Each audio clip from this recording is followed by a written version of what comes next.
are not going to see scenes like this anywhere else. Welcome to Outplayed 2026 here in the Hilton in Vienna. We have a big top 8 for you guys today in 2XKO, brought to you by Red Bull. It's me, Dunk. I'm happy to be on the mic with you guys today, joined by Yucca, no S, I found out today. No S, no plural. Only one of them for you guys today. But it's going to be absolutely stacked. You're going to see all the names you see online live and ready here. Names like Tells of Mr. E, names like Nudu, names like King Rasta are making appearances here in 2XKO, so it should be very exciting. But I want to ask you, Yucca, how have you been finding 2XKO in general?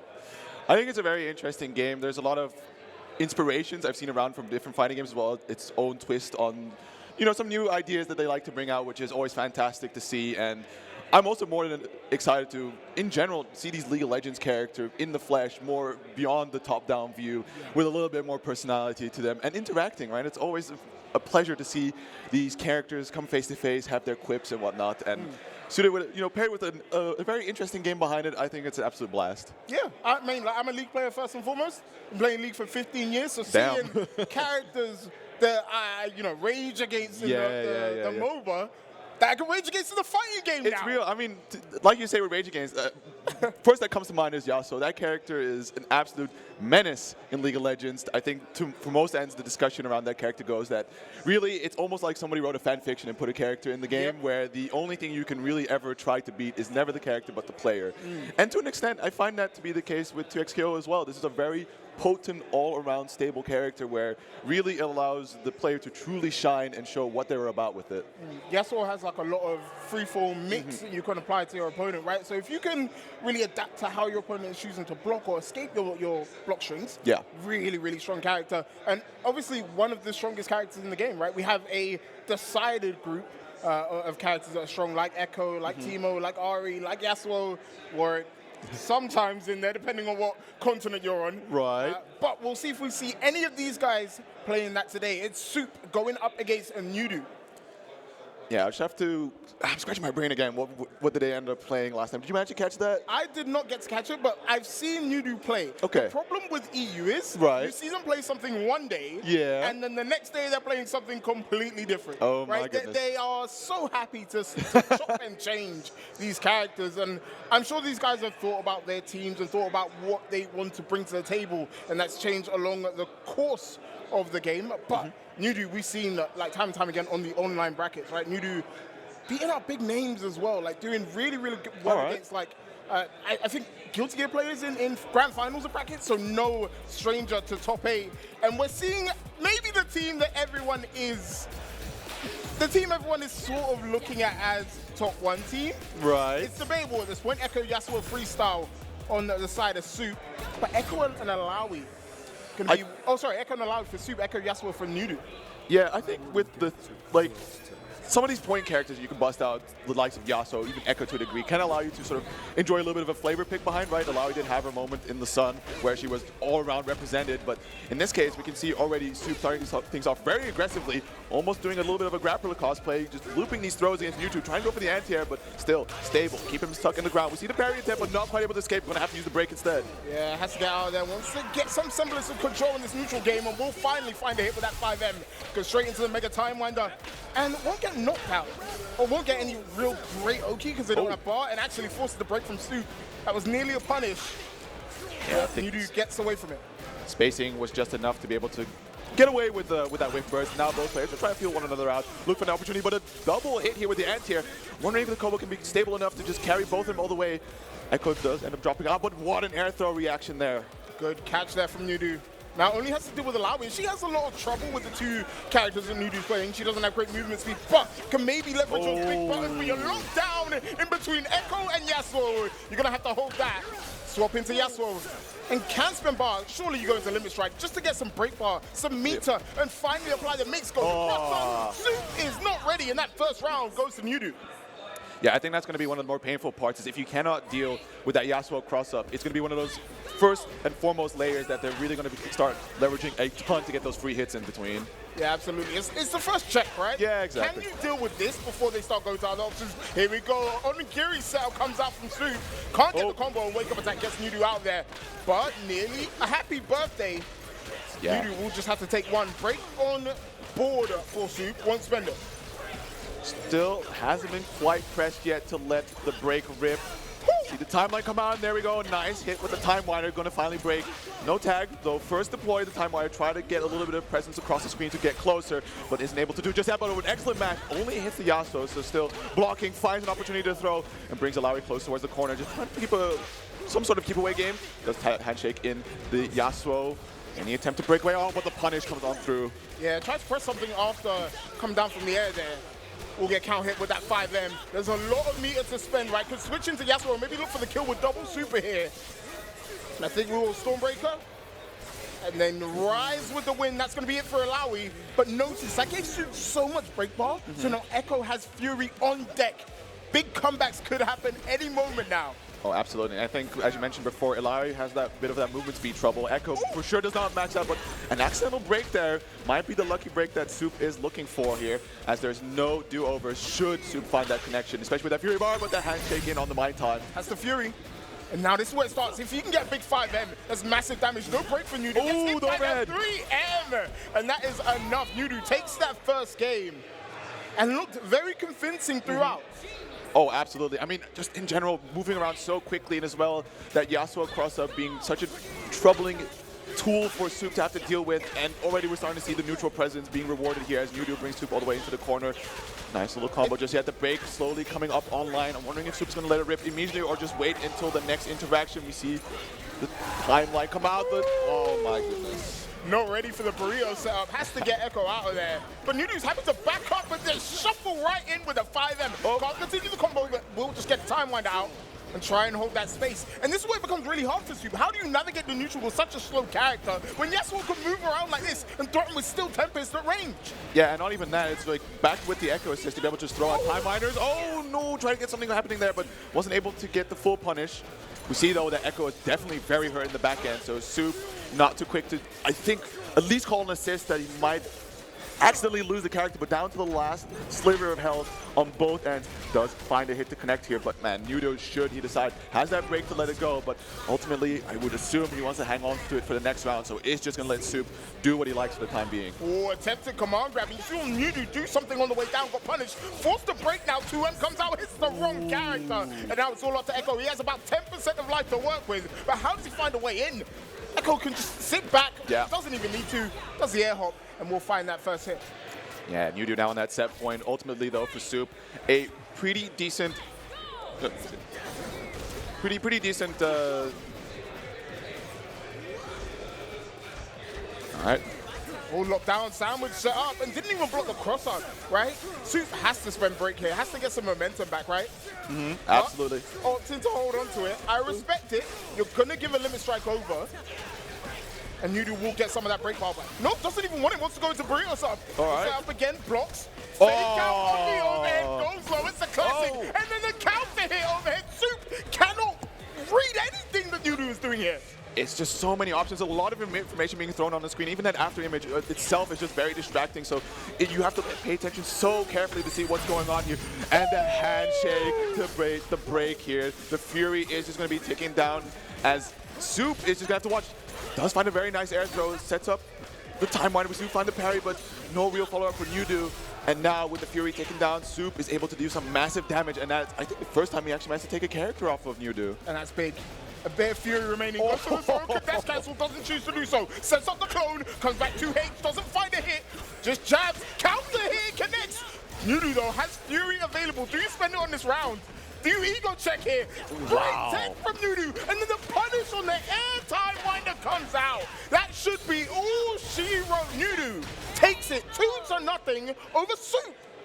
Fantastic stuff there. Actually, so Soup was rocking the 2x assist, but I don't think we ever really got to see too much of it appear in combo or in pressure or sort of neutral sequences. So a little bit unfortunate, whereas, you know, Nudu, definitely a master of that freestyle. We saw already using it to bait out the break, where that seems to be the main thing for freestyle, next to, of course, allowing for some really crazy mix-ups, these amazing setups that can completely catch opponents off guard. You just have that space that you just kind of rest that finger on that assist button. Should something happen, like a break, you just hit that button, wire see it down, slow the screen, see what happens, and, you know, catch yourself a break bait here once in a while. And I've been saying, like, freestyle gives you the right of first refusal for engagements, right? As soon as your assist is on screen, they have to do something to get off screen immediately. Oh, absolutely. Although if they try to jump or move around it, you can switch and then take advantage of seeing what they've done. Yeah. Right, which is why freestyle is so strong. And like you said, the 2x assist didn't factor much. No. And it's mainly because Yasuo and Echo can play that range game really, really, really, really well.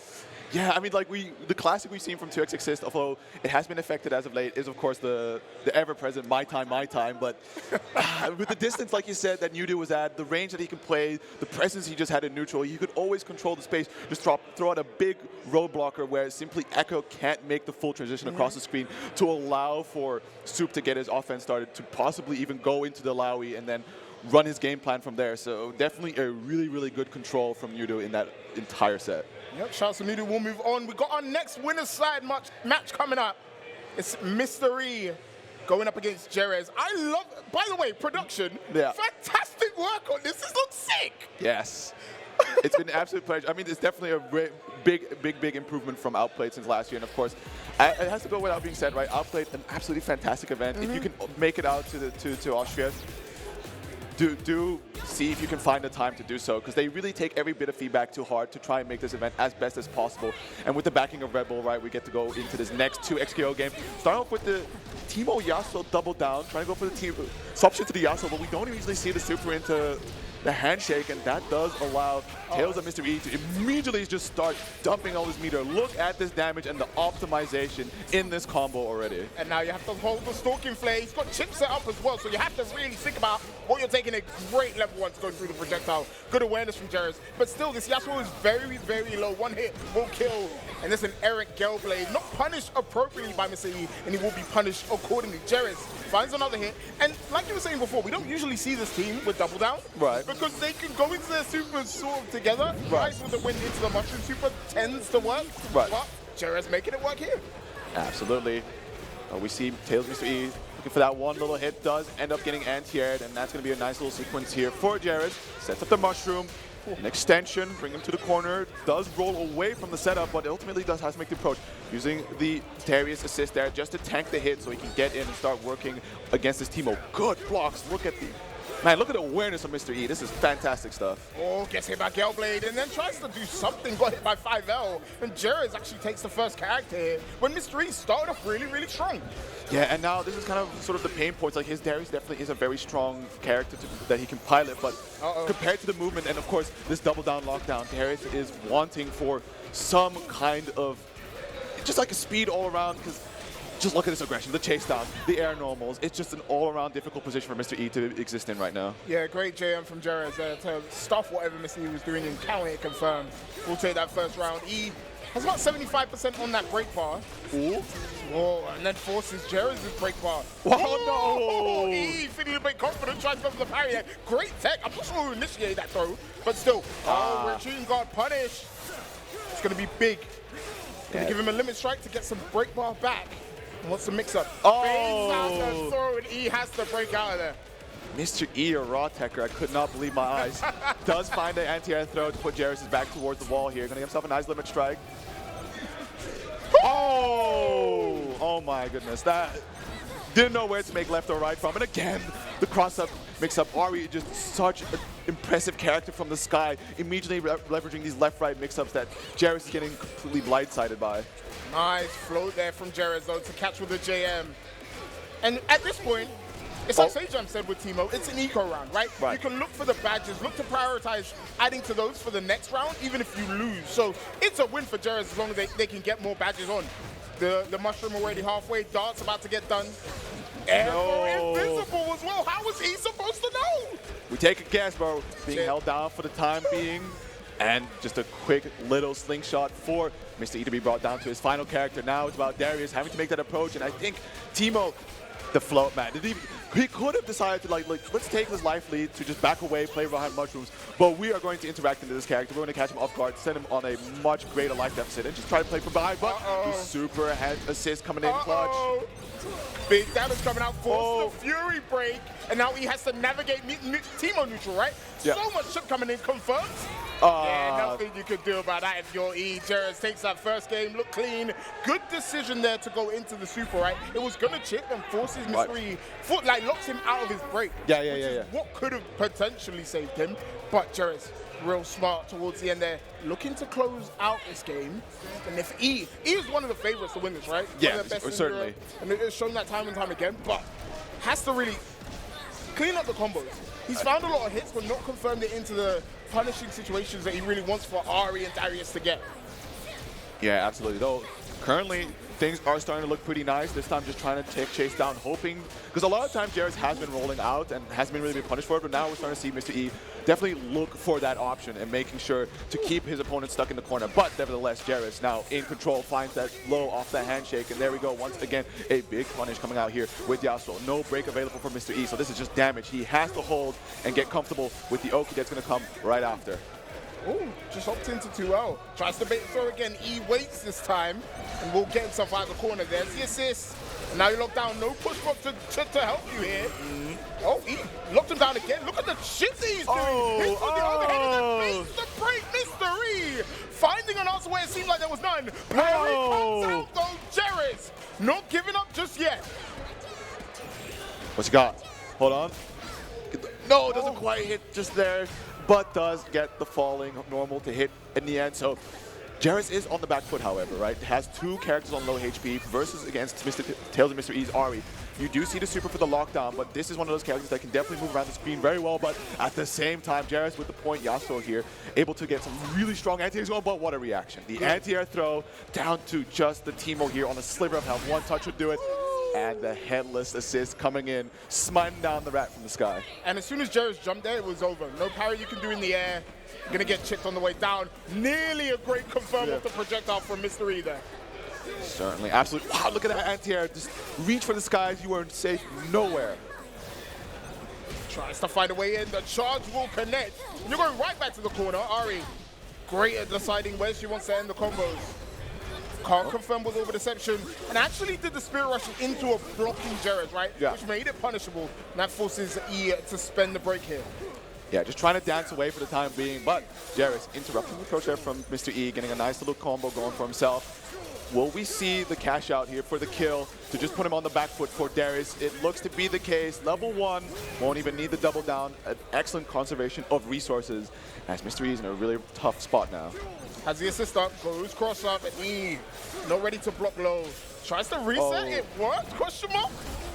He's looking for those air throws, but not able to quite connect, but hits both characters. Jerez not too interested to give Mr. E a potential comeback. Instantly goes to break, which at the very least, right, for Mr. E, should this round go poorly, he has his opponent without break in the next round. But all that being said, we do see the OTG super here, gonna take him down to just the Yasuo. And pound for pound, right, Mr. E does have a little bit of that life advantage. Yep. Oh, great low there. I think it was 2M at range. Should be dead. And it is E. Yeah. Evens it back up 1-1. Looking revitalized here. I think Jerez, if Jerez can get that super tag lockdown going, right, what can E really do against it, right? We saw him block it out, yeah, but there's so many more options that Jerez can go for, right? You go cross up, low, overhead. Like, there's so many avenues. The only limitation is the fact that once you get the hit afterwards, it's really scaled. But even then, you can go into a limit strike and get some extra break bar, get some extra meter, and have them in a really, really tough situation. Yeah, and even then, right, like, you do find an opening with Yasuo. He's such a threatening character on Oki where you are bound to get that next hit if Mr. E just happens to slip up ever so slightly on the defense. But here we go. Final game between these two, and already we see the Spirit Rush coming out through as Jerez is just trying to chase him down, but Mr. E with some excellent keep away is just dancing around for the time being. Both players really patient, but Mr. E decides to pull the trigger, ends up tipping the Teemo, but we do find the punish thanks to the super.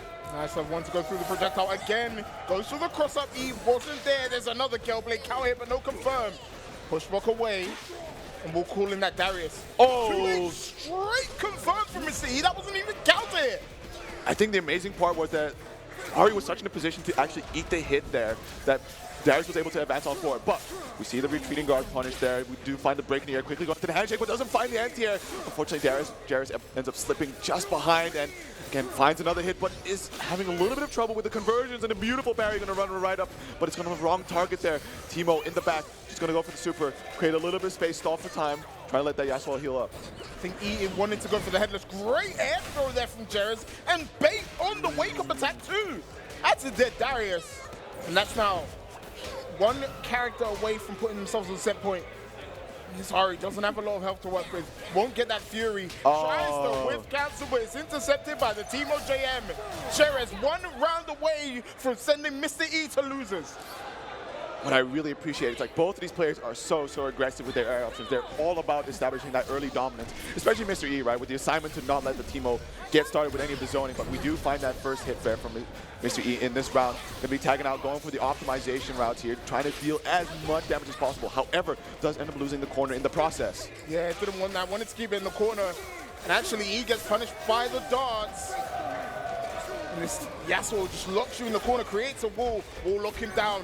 Mix-up coming, great block from Mr. E, but can he block this? No, cross-up JM, forced to break. And that may be the last one he gets in this set. Maybe indeed. We do find a few hits on Yasuo, so the damage is taken out, but it's the classic, right? You just want to keep hitting those strings on your assist character, but at some point, right, you do have to go to the skies, and there Jerez is waiting with the anti-air and looking at the double down cash out, going into the big shrooms. He is looking for that kill on Ari and does end up finding it down to only the Darius. And as you said, right, there's little chance to see that Fury come back up, so he's only going to have to do with Darius as is, even though still a pretty damaging character, so very possible to make that comeback. And we've seen him do it before. Bring him all the way to the corner. Oh! JH, that Yasuo's taking so much damage. Hemorrhage applied. Can get a bit more damage if you can make him block here. Oh! JH hits, break, force from Jerez, and hits the super attack. He tried to parry it, but at the very least, like you said earlier, the super does scale the damage quite a bit, and this tells me he's not taking too much, but does find the next hit. Gets these optimals, looking for that kill on Yasuo, and we're just down to the Teemo in this round. Notice E has one bar for Headless. Won't see a projectile come out from Jerez. It's really dangerous. That's why he's floating, trying to get space, but E with the apprehend to pull him back down to the ground and even up the set, taking us to final game, final round, E versus Jerez, and E finds the first hit.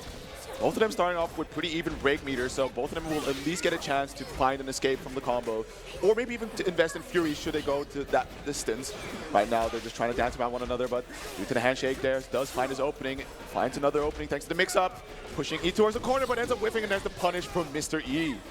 Again, another missed combo. Will find the hit, though, afterwards. That's going to be big damage.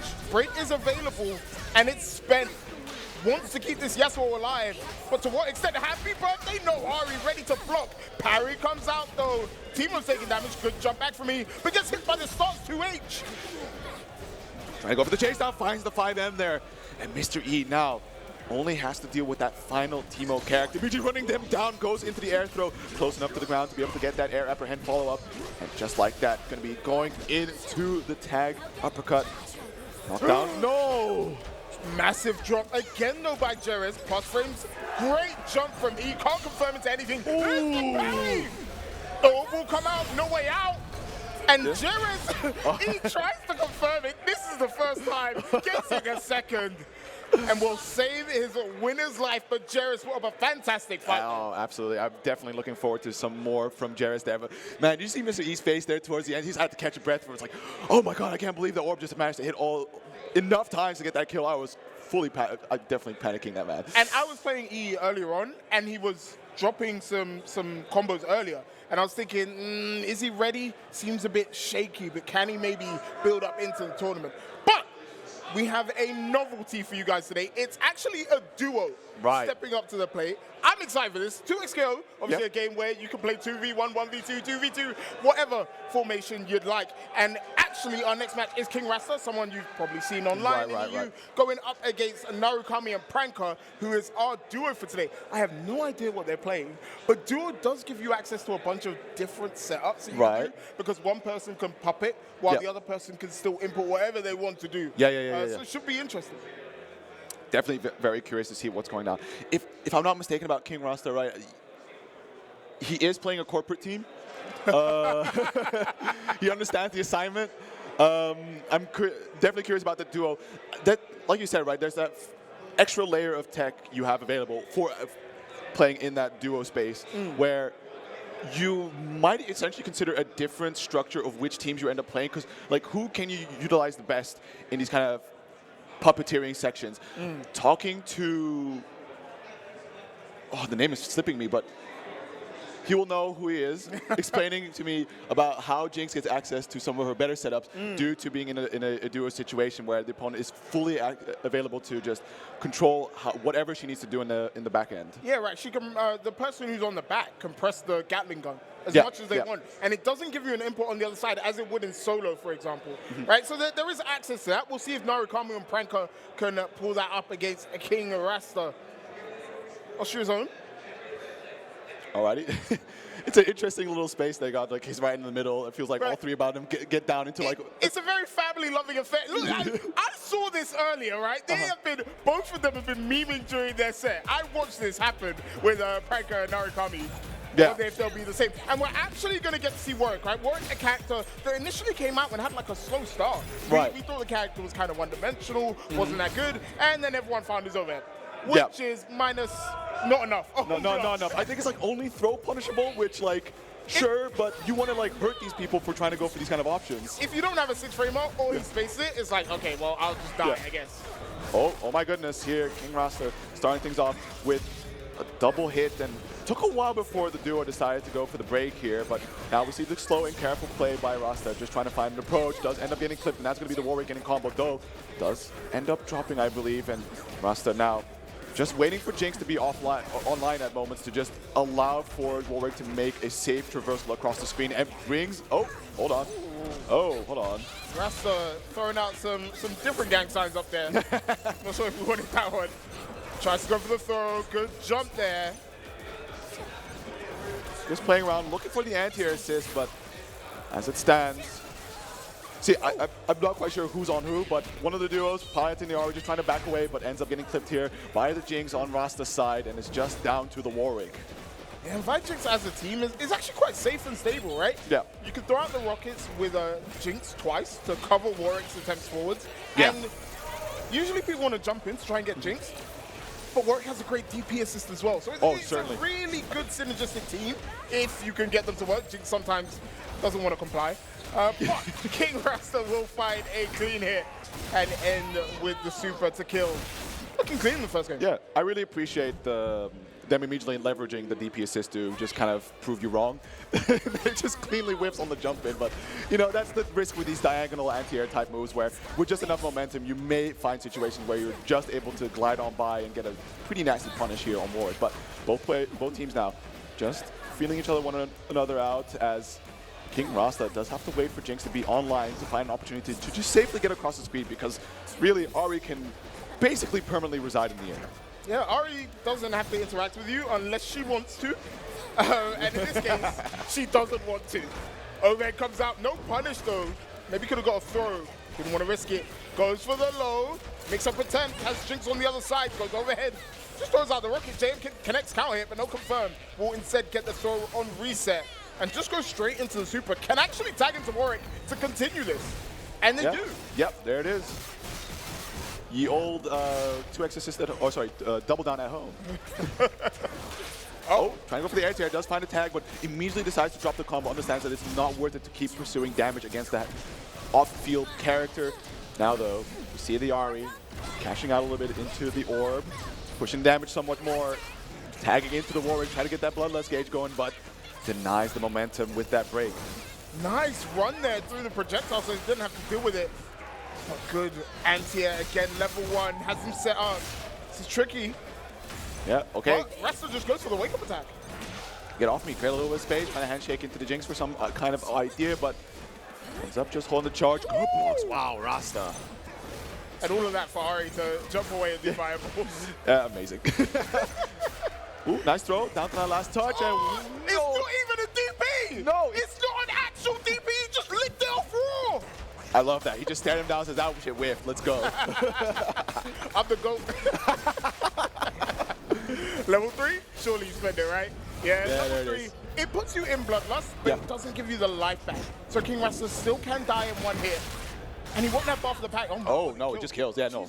The ultimate damage. That's a lot of damage, bro. Yeah, that's a lot. I mean, we like that. We like that. We love this Warwick character. I mean, even if it didn't kill, right? The situation, I think, is so dire for the duo because just the jinx behind it, right? Especially now Warwick with all those excess, like additional demon flip options just from the air straight up. Like he can create such a monstrous Oki situation. But here we go. Rasta already starting things off real aggressive, like getting himself a nice bit of blood gauge. Yep. Yeah. Pushing it some more, down to possibly one more confirm, and into the Bloodlust, just outside of the range of the get-up attack, gonna get that punish. Quickly drops the combo, but man, on the Bloodlust, definitely looking for some kind of option, but against back thrown incident. Oh my gosh. Great confirm into the second rocket. The first use to dispatch Ari, who come in now. With about 90% life left. Wrath of Zon, there it is. Damn, he went through the projectile but still didn't get a punish. Ari is a character in 2x kill. For real. Oh my god, the overhead! This is like one of the big things that is hard to deal with. It hits you everywhere, so you have to be so careful in the air, on the ground. So far going. Yeah, and those threatening OTG follow-ups from Warwick really does make it an ever so scary overhead that he has access to. Just also kind of challenging when you think, oh, I'm going to try to jump back, but look at this chase down, right? The Rocket Monkey in the sky to make sure that there is no space for the Ari to be able to slip away from, and we go into the ultimate. I think at this range, let me see that health bar. Hey, it's a get out of the way. baby versus the nuke, bro. Yeah, the downhill. nuke always wins. Rasta now on set point, looking to eliminate our only duo. Oh, and he started off very, very strong. Again, and I like the rest of prioritizing going into this Bloodlust Super, so the next hit means you absolutely get Bloodlust. Yeah, there it is, into the OTG. But quite a bit of distance away, especially like the Bloodlust. Oh, what a setup. The Rocket to hold it down and the Wrath of Zon for that mix-up. Did I just hear someone in the crowd howl? I heard another one. There you go. You know, wild. But Rasta looking to close this one out. The Hooligan. Patience here.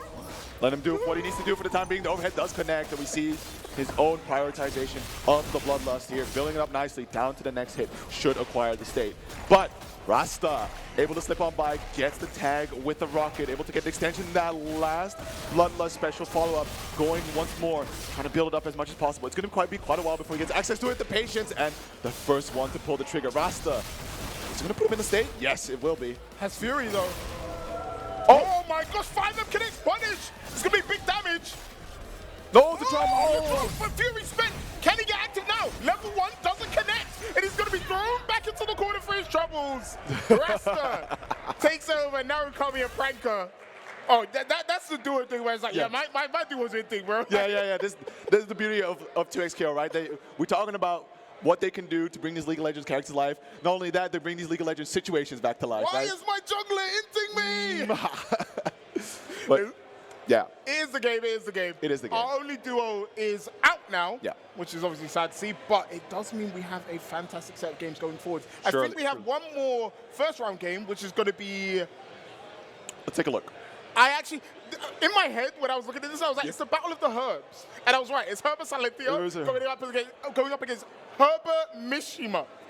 Dude, now, I love this. I would like to have a conversation with this person about how they came to the name Herbert Mishima.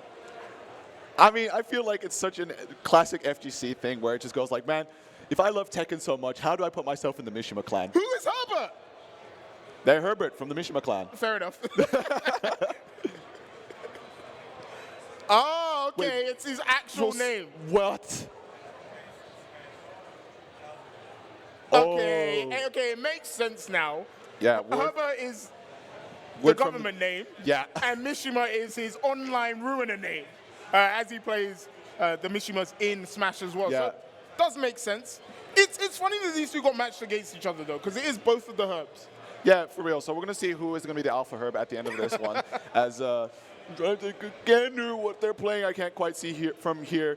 It's always a blast with these kind of events, right, where at offlines you never know what's going to happen. Oh, well, this one, this does seem to be quite a veteran. Wow, this guy really loves Vianality, huh? Damn, I mean, that is going to be one of the 2XKO Challenger events coming up. True, so it should be exciting. And it's going to be back here in Austria, right? So absolutely. It should be a lot of fun. And same city. I mean, I won't lie, this is my first time in Vienna. Yeah. touchdown, cold as hell. I was very confused. It's cold as hell. It's also kind of dry. My lips have been chapped all weekend. Literally, the first thing I bought was chapstick. I should have. I knew last time that it was dry here. I should have brought chapstick. At least the difference before was, like, for some reason I was constantly statically charging and just shocking on every metal surface. Not the case this year. Shout out to AUTplayed. They took my feedback on that one and worked on that. Wait, how would they take that? Anyway, but it's been an absolute blast, right? Everyone I've met, super friendly. Yes. The entire AUTplayed team has done fantastic. Shout out to Red Bull as well for sponsoring the event. Very true. Power in this absolute behemoth. This is my first time at AUTplayed and I've had a great time. Yeah. Like, it's so fun being part of, like, what feels like a family. True. Like, I could say to the crowd, who's your favorite character in 2SKO? And someone will respond to me. Yeah. Damn! Someone slipped on that. Who was that guy? Get him! Okay, he raised his hand. I'll see you after the event. I appreciate it, honestly. He owned up to it. But that is the love of being at these close community events, right? Absolutely. And this is going to be one of our last events on this patch. Yeah, before the official release. Exactly, before official release. So it's really nice to see how people are fine-tuning their teams and you know, seeing how they want to end their season 0. Yeah, and wow, it's been a minute since I've seen a team like Herbert Silencious here. Jinx, Blitzcrank, double down. This is a clownery team. I'm going to be so honest, this is a clownery team, but they're in top 8 for a reason. Yes, absolutely. So very curious to see what kind of work they're able to be putting out here. But as it stands, right, Herbert Mishima with the corporate team here standing on the Ari Echo. Though that does look to be 2x assists hiding behind their name tag. So a little off different from just the freestyle menace we're so used to seeing. Find a hit, no confirm. And it is Blitzcrank. Blitzcrank does struggle in these scrambles because they do have slow normals. But once they can get hit, they can put you in the slot machine. Oh, for sure. Just the grappler menace, all that extra damage. But as it stands, Herbert Silencia hasn't quite get the opportunity, but there it is, the backdoor incident. It starts. It begins. Blocks the lariat. I'm just happy to take the space. Oh. Wow, tried to jump out and punish with the big zap. Blitzcrank, not here actually. Jinx saves his life. Reset him out. Oh, didn't quite get the re-jump going, but beautiful mash. Unfortunate combo ended there, and then beautiful punish there from Herbert Mishima. Going to be taking down the Blitzcrank. Just left is the Jinx. This is literally my bot lane versus their mid and jungle. Like, this is always how it goes down. Why my bot lane 0-2 at minute 3?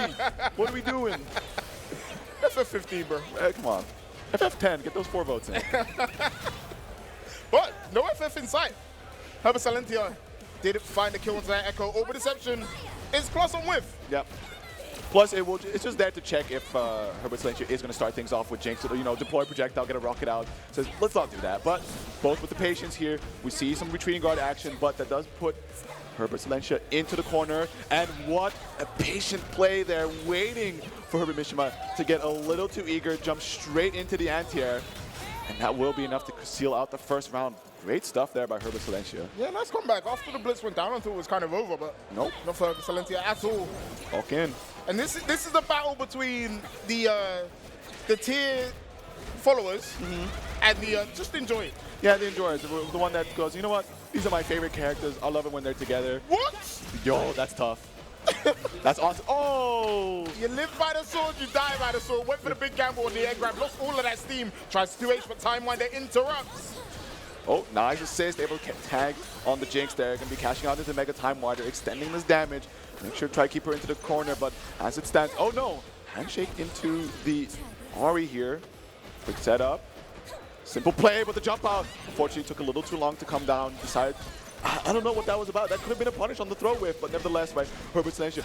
Double character hit, but does end up dropping out the Blitzcrank at the tail end there. So surviving a few extra hits, but this is a really painful spot to be in, right? Echo, Ari, these characters can really create a terrible situation for Blitzcrank to drag across the screen, but the charm, I don't even think we're going to see the chance. Bruh. Put him in the cutscene for what? He was like, I'm not doing this combo. Like, hell no. But again, Blitzcrank does struggle in these scrambles. Like, in the situation where you're locked down, you can't press any fast buttons, you don't have any great escapes, unless you have Steam. Then maybe you have some armor coming up. But one round apiece here. As again, Herbert Silencia finds another hit with this running M. Are we going to see a double down though? No, he just wants the damage. Yeah, set up the monkey though, just tag the Echo. A The point character is still safe for the time being, and there it is, the command grab. First one for the Blitzcrank, a little bit of steam built up, does run up, find a hit. However, Herbert Mishima, prioritizing the power of the 2x assist, decides to go for the break, keep the Ari alive, find the break back, big stop, but doesn't quite get the confirm. Oh, connects with the JH, but no confirm there as well. Oh my god, get back here! All right. Oh, Ari, you had the lockdown there from Pow Pow, as Ari was just consistently taking damage, so anchor character off the field, but the Mega Time Wider hitting both. This is a really good opportunity. Oh, okay, a little awkward. Yeah, it was a bit too close to the corner to get the full combo here. Ari's locking him down, tries to go for the overhead. Interrupted, counter hit, no confirm again. Just locking down with the Gatling gun, and there's the big zap, and that should be the win for Herbert Silentia. And the crowd goes wild! Yeah, they do love it. They do love it. They love seeing corporate lose. Power to the people! Yo, what happened to my RAM prices, dude? But it went into that Blitzcrank, apparently. Yeah, really. So this is what AI is powering, huh? Okay, I can kind of get behind it. I don't know, man. Grapplers are evil. Grapplers are evil, but you know how it is with these evil characters. They're always sweethearts, and Blitzcrank has definitely got a heart of, I hope, gold. At least it's a metal. Bro, that bro, he don't have a heart. I'll tell you that. He's not thinking about nothing but grabbing you and killing you. And he's trying to do that now. 2H. Tries to grab good jump from Herbert Mishima. And will be able to get Limit Strike Oki with whichever character they choose, which is nice to have. Absolutely. I think in this case, we're going to go for the handshake launcher. Bring him down with the Limit Strike, set up the projectile, do the get up attack, does find the duff, but fortunately no conversion, and ends up missing the dash attack here. So back into the corner for Herbert Silentia as just handshakes are coming out. Blocks an overhead, nice throw tech as well, but still not out of the woods just yet. Trapped in the corner, waiting patiently, but ends up getting the throw, and now it's Herbert Mishima back towards the corner. The Blitzcrank, the bait on the break. Amazing. And now you're locked in the corner. Static Field comes out. And we'll go into the jigs. Are you going to swap back and do more? Because that would be hella rude. Do it. No, just wants the Oki. What the hell is going on? Just keep him trapped, not blinding them, because, like, okay, they both have headsets on, so they can definitely hear what Jinx is setting up on the ground. Nevertheless, here, Herbert Mishima with a little bombo to kick things off. Both of them, 3 bars. Couldn't quite finish his food just yet, but ends up going for the charm in the air. Wow, ground throw whiff, but hey, happy little accidents. You'll take that every single day of the week. Blitzcrank in range, gets hit by the 5M after whipping 2H. And for Herbert here, you have to think about getting Limit Strikes, building that Fury back to make this 2v1 comeback. But nice roll to get out. That's a dead Jinx for sure. Yeah. Mega Time Miner also holding down Blitzcrank at the tail end, but what an anti-air there. The Fury. Will it come back fast enough, though? Down to the last second grab is going to come out, and you're going to be denied that break, although it's a pretty good spot to be in for the next round. Nevertheless, right, Herbert Silentia on that set point. Blitzcrank being clutch when necessary. And honestly, this Jinx has looked really good as well. Oh, for sure.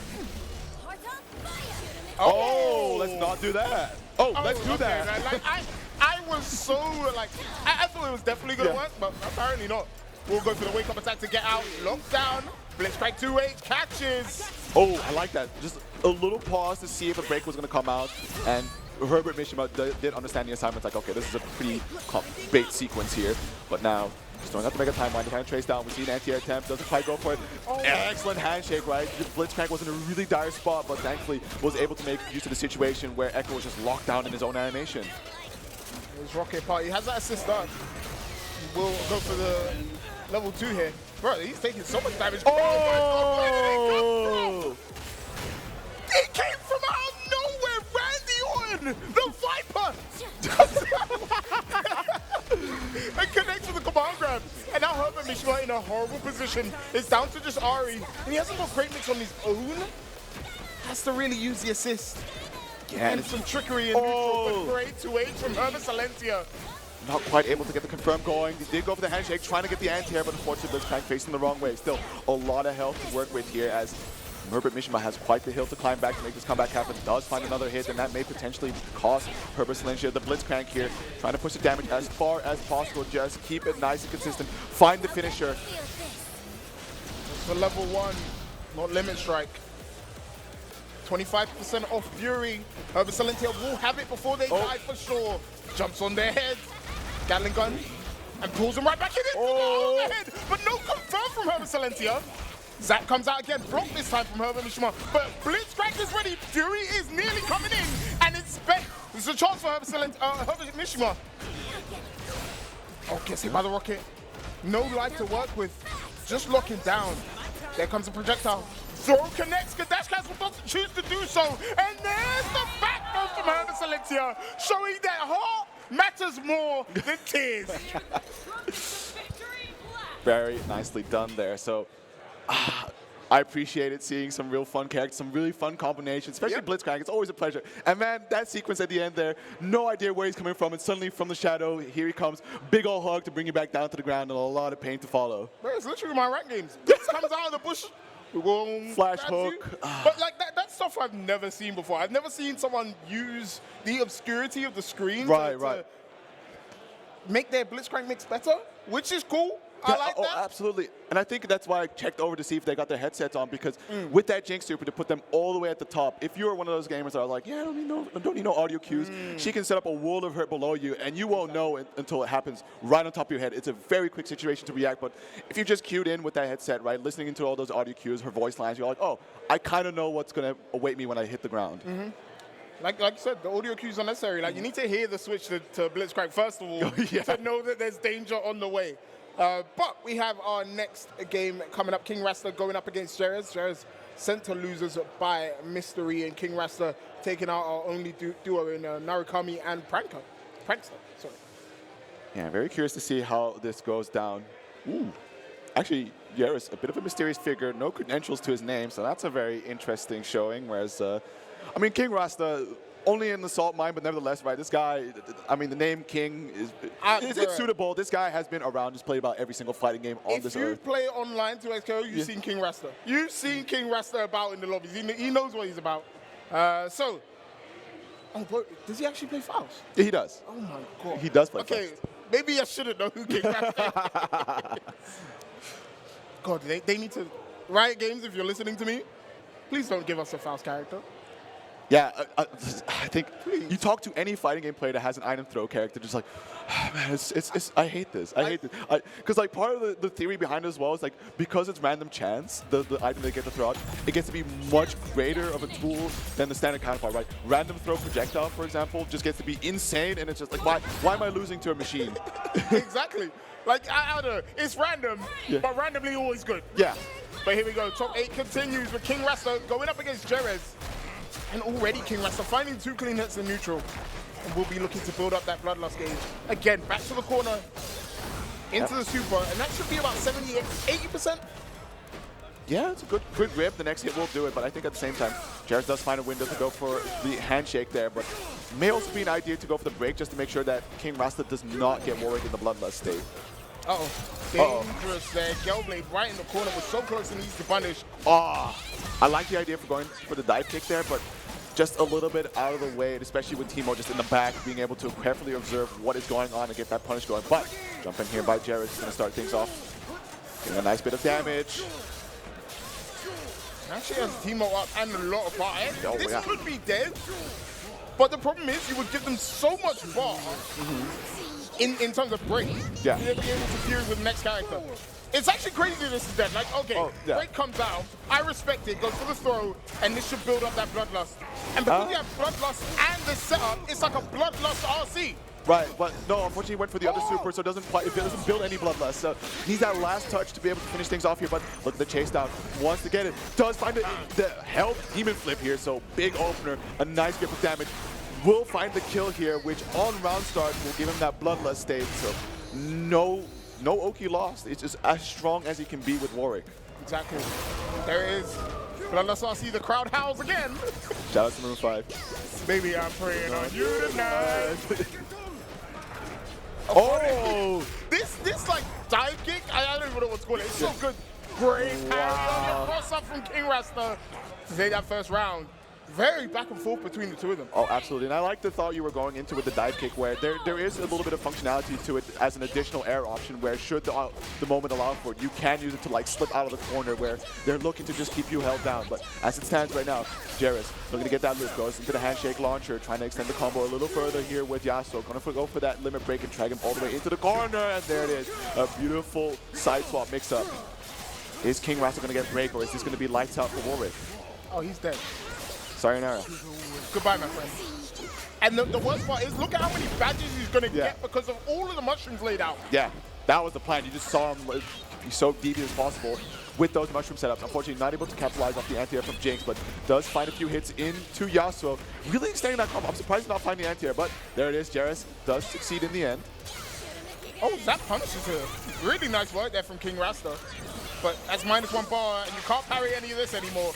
Oh my god, Clappy! Oh! He saves the day! Super attack has been defeated! Wow. Amazing stuff here. King Rasta doing the most that he can. At this point, right, even if he loses the round to Jarus, the plan is to try and get that break off the field so that he goes into the next round with his opponent down onto the last legs. But you can see King Rasta floating around. He wants to definitely not have to delve into the Fury here, but really, as it stands, it may be necessary. Trapped in the corner, does block the side swap, but the ambiguous falling normal, he is going to go and try to use the Fury. Believes in the opportunity to just close out this game right here, right now, but the double down handshake. Good news is it's scaled, so you won't die. But the jump punish, he will get a punish. And then the break. That's a dead team. No, it's not. Big drop from King Rasta. Yasuo dead. 2-8, but no confirmed from Jarus. Here comes the zap. It's not dead, just about alive. No Fury on either side. Slingshot coming out. Clappy is ready. It will block some of it. No! Tries to press a button, and Jarus punishes.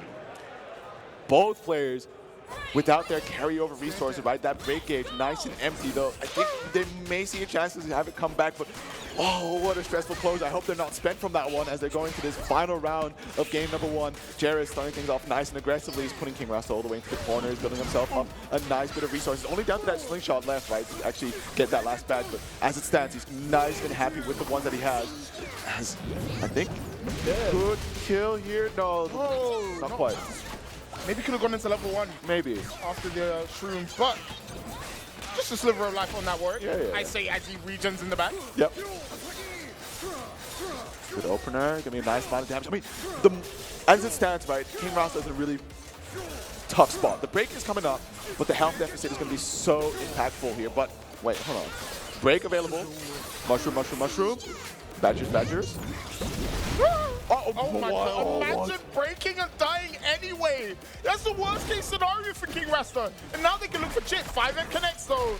Don't count the wolf out. Yeah, especially if he can get that bloodlust on deck, right? He should be able to leverage some of the lifesteal properties on Warwick to be able to keep himself topped up. Looking for the wall cling mix-up, but Jarus sees it coming, decides to try to escape as fast as possible. Does find the demon flip, but yeah, okay, it's on Yasuo. Good, correct target here. This is going to be... Oh, no, not quite, but bloodlust active. Oh, Jinx connected, trying to run. Chip available. Good parry. Double parry. Has to get through all of these projectiles. Yasuo out now. Whoa! Oh my god, the rocket punishes. Rasta. That is maybe dead, right? If you can extend this so much because of the bloodlust state that he's in. Has level 1. Does he need to spend it? I don't think he does. He doesn't. Oh my and there's goodness. only a sliver left for King Rasta. Yasuo dead now. Teemo just one slingshot. Oh, that's 2-8. It connects him. Jarus closes it out, but it looked nervy towards the end there. Oh, for sure. This is a really close first game between these two, so I'm very excited to see if it's going to be a close set overall or if Jarus is going to take his information from this game 1 and just run away with it. Comeback factor from King Rasta seems to be really potent here as he does find the anti-air and brings it back down to the ground with a dive kick straight away into the no escape super, building up that bloodlust. Needs that one touch to put himself in the empowered state, and wow, what a connect there with the Yasuo. But immediately King Rasta with the anti-air does force the break, ends up losing the interaction thereafter, and Jarus finally in a bit of control. Will King Rasta break, or will he simply just hold his Oki? Oh, tried to reset. Good awareness from Jarus, but will force the break here. Clappy is still chilling. Zap comes out. And there's a parry for the Yasuo. It's perfect. And he'll get the perfect punish for doing so. And honestly, okay, I have to think about it. Is he actually dead? There's no way, right?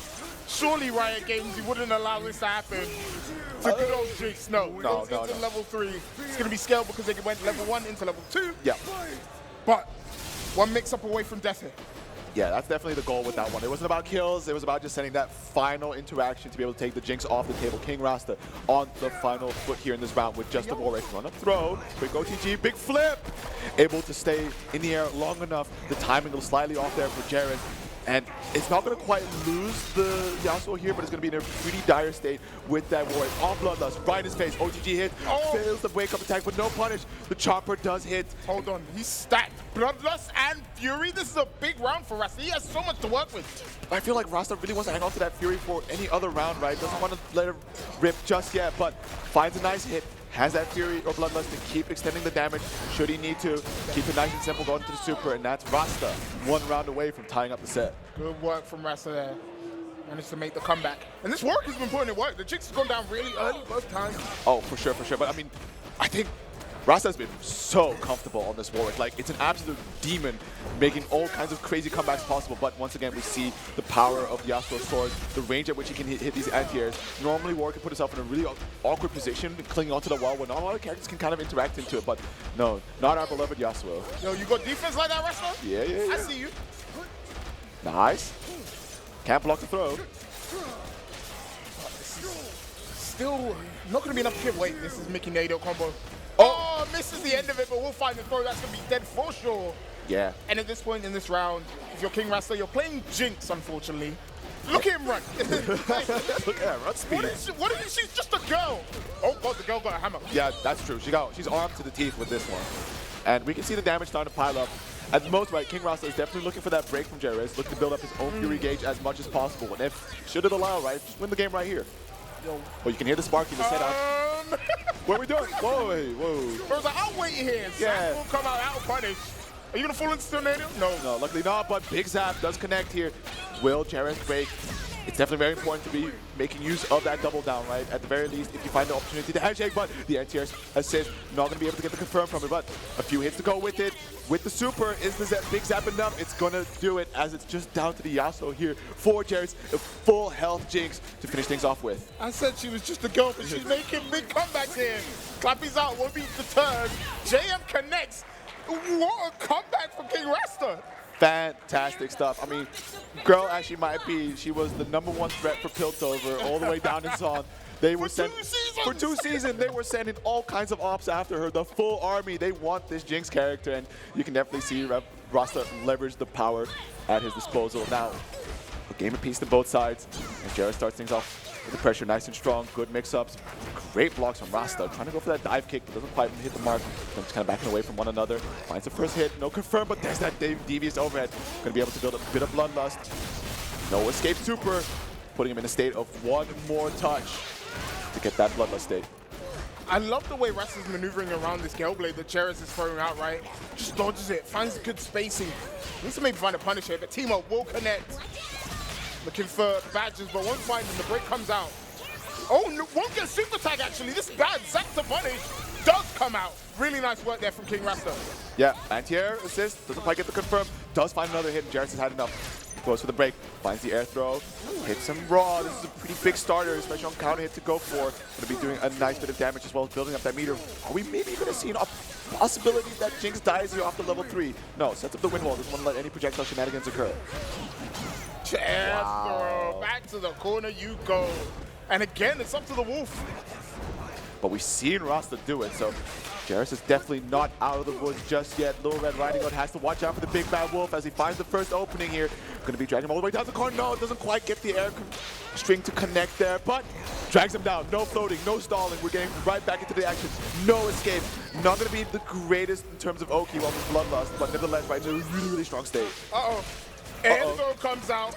Doesn't go for combo. Oh. Back throw. And now you're in Bloodlust. It's hard for team-up to deal with. Maybe looking for that air jump float. Oh, crush up attempted. Oh, this is level 1 in. The 5 and King Rasta on set point. He is preying on Jerez tonight. Ooh. Here we go. Both of them pretty comparable in the break gauge. Just a slight disadvantage on Jerez's end, but nevertheless, starting off things nice and strong. Patience on Rasta.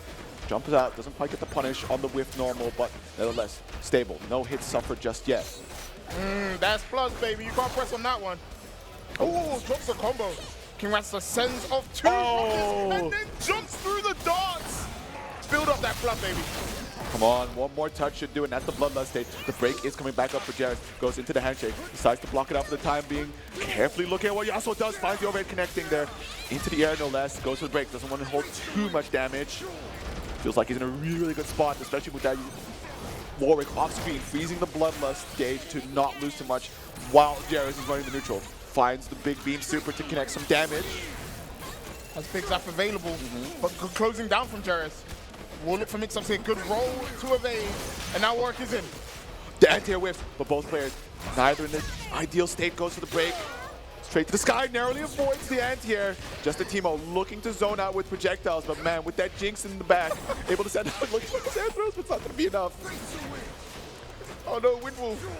My plan invalidated. Oh! Punish there from Jarrus, and then resets into the throw. That should be dead, right? You got double down, spend all that meter, and get rid of this wolf. Are we being a little too fancy? No, just right. Bring back down the Teemo. I mean, it's definitely nice to start building a bit of those badges, but we keep it simple. We conserve the resources on Yasuo's side, and it's just down to the Jinx, though. That Fury gauge, it's looking nearing full, so we've seen what Rasta can do alone, right? At this point, maybe you should invest a little bit in the Juggernaut action. Who knows? Uh-oh, that might be dead here before you can even get the bar. No, Obsta rides with the wind into the Teemo shroom. Won't get Fury, just about gets it. No bait, won't spend it. I respect it from King Rasta. Wants to go to the final game, final round with that advantage. Right. See how this starts out. I mean, Jarrus is not too far away from, a decent way from his own break, but he should be able to get it back in this round as the Rockets are doing work. Hits both characters. That's a reset there on the Yasuo. Going to be dealing a lot of damage, trying to build up that Bloodlust gauge with the no escape super. The next touch will get him the empowered position here. Trying to jump in. The Rockets doesn't quite block the falling normal there by Jarrus. Break. Risky break there on a jump as well. Zap to punish will work. Will work. Decent damage, but now you don't have any bar for parries. And you have to deal with the super tag mix coming in now. Very, very smart there by Jarrus. Immediately realizing, wow, this character unarmed. I am ready to just hold it down, but quick anti-air on the Warwick, no handshake. It does punish it with the Rockets. Down to the last hit. Baits out the break. Can be a little bit tricky to get the confirm, and unfortunately does end up dropping it. And immediately, Jarrus just pressing. Needs to get every last advantage he can. Finally gets his first badge unlocked with the poison darts. Oh, anti-air assist comes out. We'll throw out the dart, 2M connects. It's going to be big damage for Jarrus. You can maybe swap into that Yasuo. Look for the final mix hit that he's looked for before. Or do we see an opportunity? Starts cashing out. One, into the beggar shrooms. No, he's dead. Great move building timing. No, goes for the limit strike, doesn't go for the other super. Jump JM up. to look down, but Whoa. like you were saying, wave up attack comes out from Jarrus, and King Rasta wasn't having any of it. And that was all up to Yasuo. Plus, oh, God, you're going far, buddy. Yeah. Not punished, though, by this Warwick. Here comes the Teemo Stream Zone. It's going to take a chunk out of that Jinx. Back again. King Rasta in the clutch. Takes it over Jarrus, 2-1. He was feeling that. Man, those back throws, very good stuff. I mean, after that super whip from Yasuo, I think Rasta was just sadly not in a position to get that punish. He did go for the charge demon flip, which put him into the wall cling. Well, being informed, there is a problem, and DQ has taken over some of the bracket. I think Soup has been DQ'd from loser's side.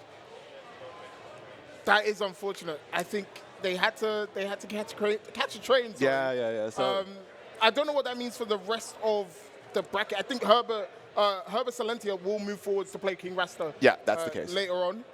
But unfortunately, Soup did show off real well. Yeah, for their sure. first game. No, they were set down. I think he must be crestfallen about it as well. I mean, sucks. it does suck.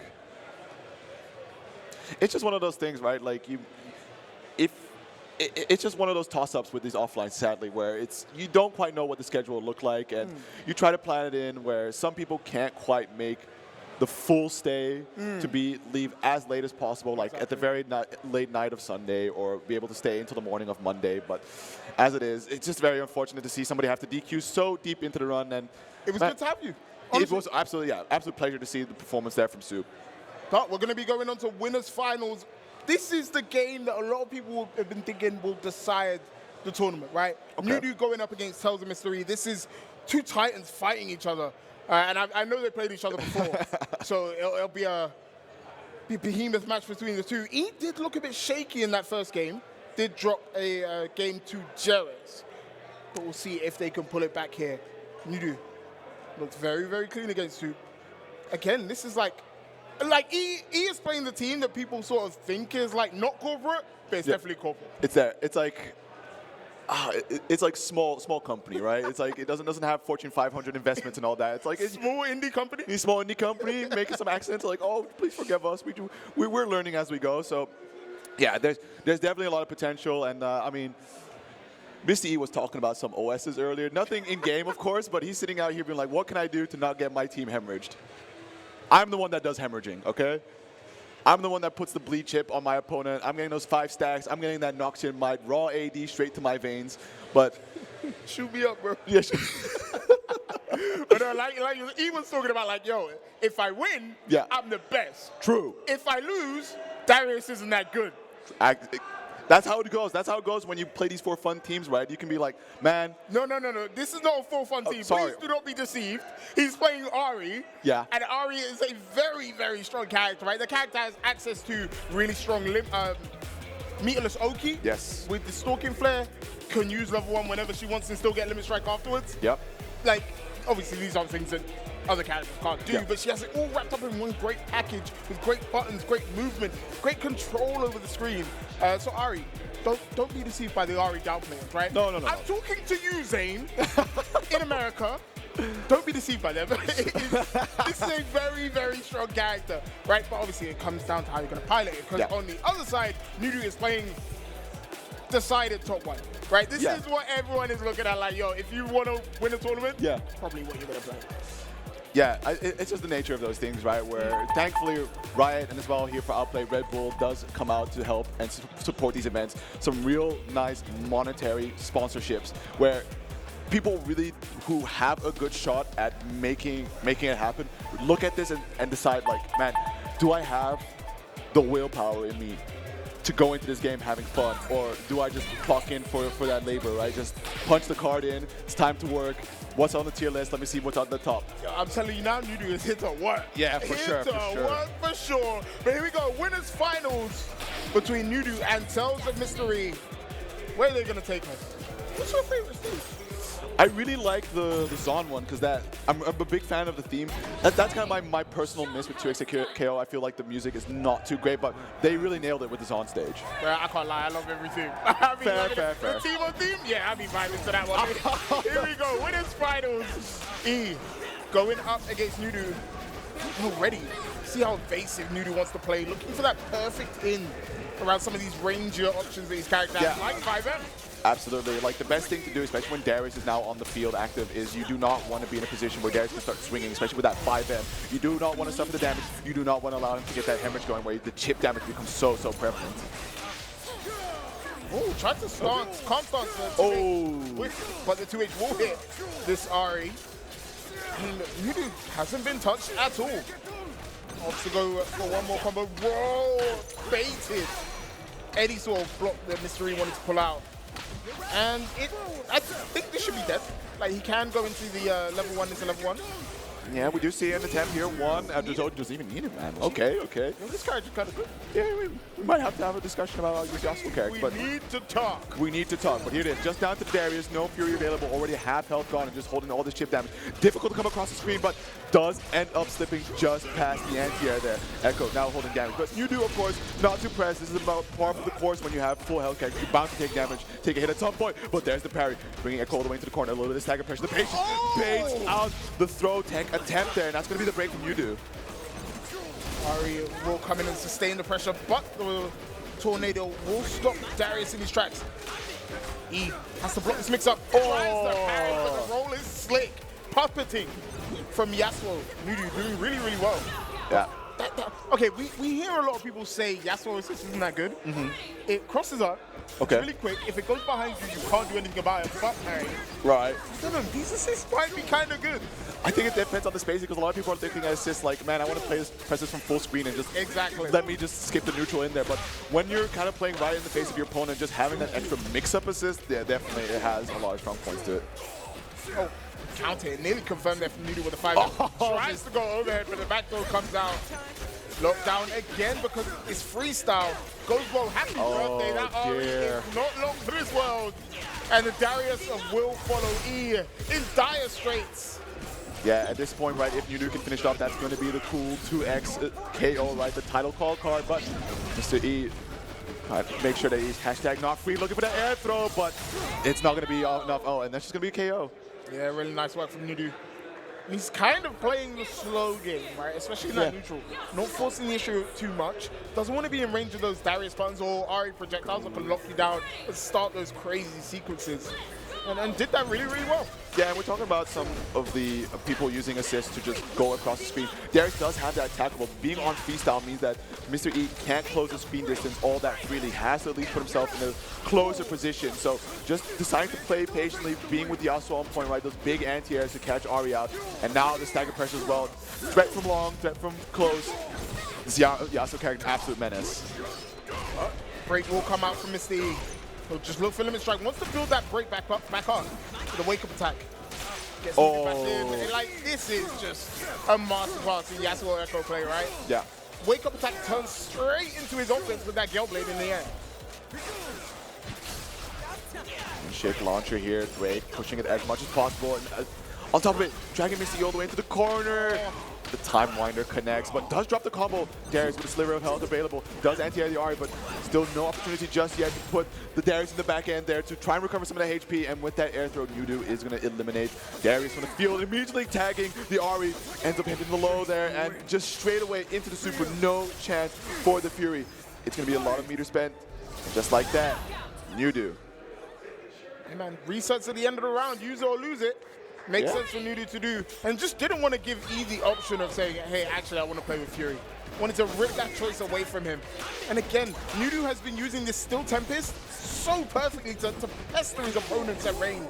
Oh, for sure, man. Look at this. But Mr. E now, right up close, finds that charge heavy.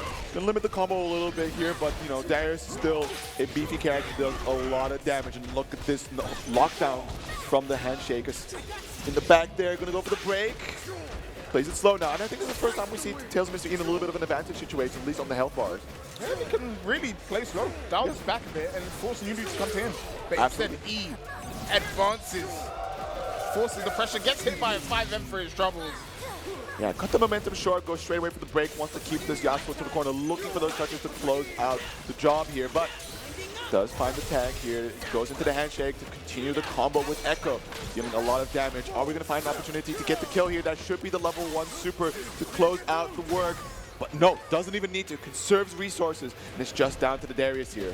Good awareness, and the OTG was enough. E tries to air throw again, hasn't hit a single one of those. Oh, 2-0? That confirms Nudu, you're kind of sick with it. Hey, okay. Maybe not. Well, you know, does find himself a nice little reset. At the end of the day, oh, okay, hold on. Tails Mr. E. Now. Chance. Yeah, absolutely. Hemorrhage on the table. This block string's going to be scary. 2 level 3 bars in the back. But, unfortunately, after the throw break, doesn't quite win the neutral situation out from there.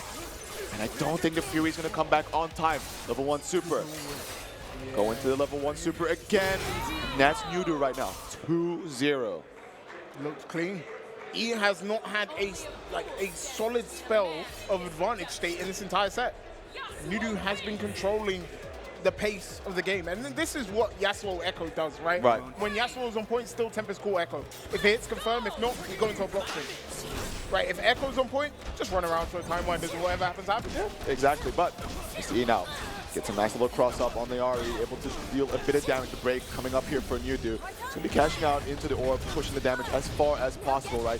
Wants to make sure that for Tails of Mr. E's win column right now is going to be that damage rate. Do not get in a situation where you have to play this neutral. Put the characters on a one-touch situation, and after that, they're just disabled. But Nudu bringing it back down, finds an opening, but Tails of Mr. E trying to slip on by anti-air, but not on the point character. Tries to H Whisk again. JH does connect, but good retreating guards to get out of range and call in that Yasuo. Give Echo a bit of time to recoup. Yeah. Oh, what movement from Nudu. My goodness. Oh, and then the parry as well. I love that. Go into the turbulent wind to lock down the Ari so Echo can come in. Start doing great mix-ups. Really, really good heads-up play from Nudu. Very nicely done indeed here. Gonna go for the limit strike, bring him all the way to the corner. Does jump out, no punish.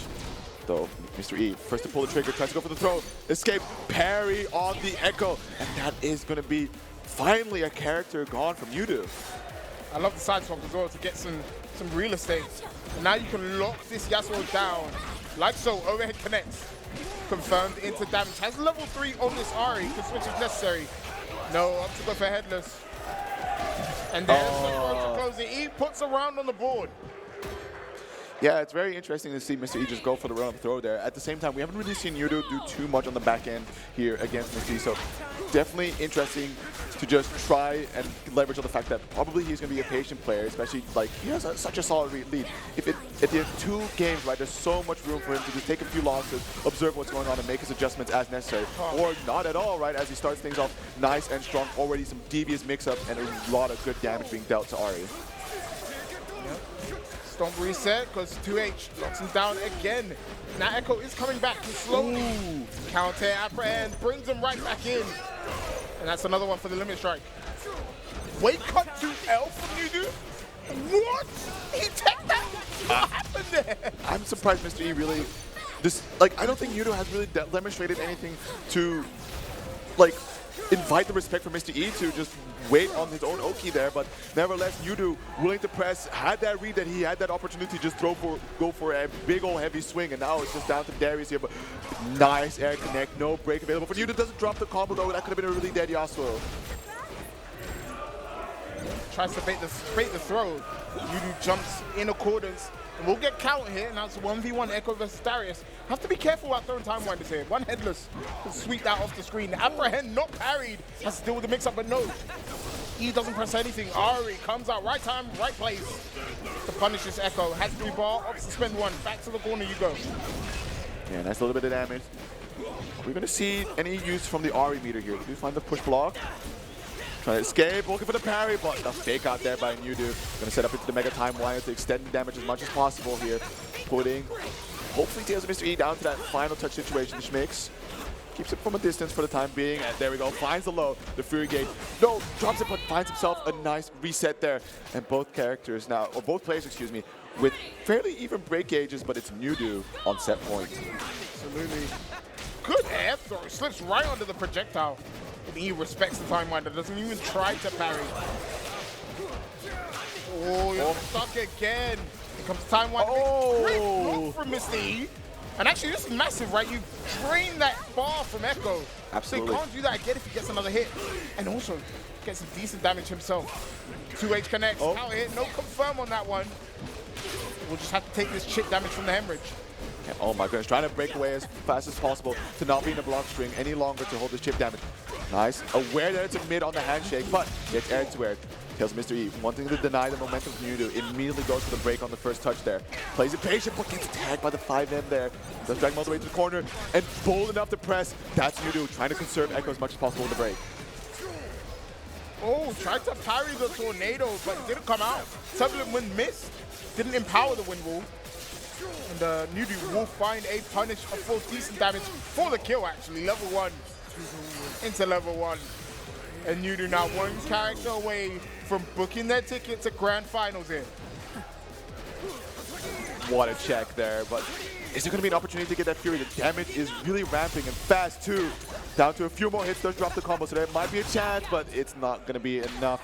Mr. E is unfortunately going to send down to the loser side as Yudu enters into the grand finals on that winner's side seat. Yeah, Yudu will feel good about that one, right? Absolutely. Solid wins and really control the pace. And that's something they've done since the start of Top 8. Control the pace of every single game with this Echo Yasuo that we know is very, very strong. Yeah. But we are going to go to our loser semis now to see who is going to be facing Yudu later on in the bracket, or who might potentially be facing them later on in the bracket in the side. It's going to be King Rasta going up against Herba Silentio. Yep. Herba Silentio obviously winning the Battle of the Herbs. Prime Herb. Prime Herb. Then King Rasta beat out Jerry's 2-1 earlier on, and what a great set. Went down to the wire.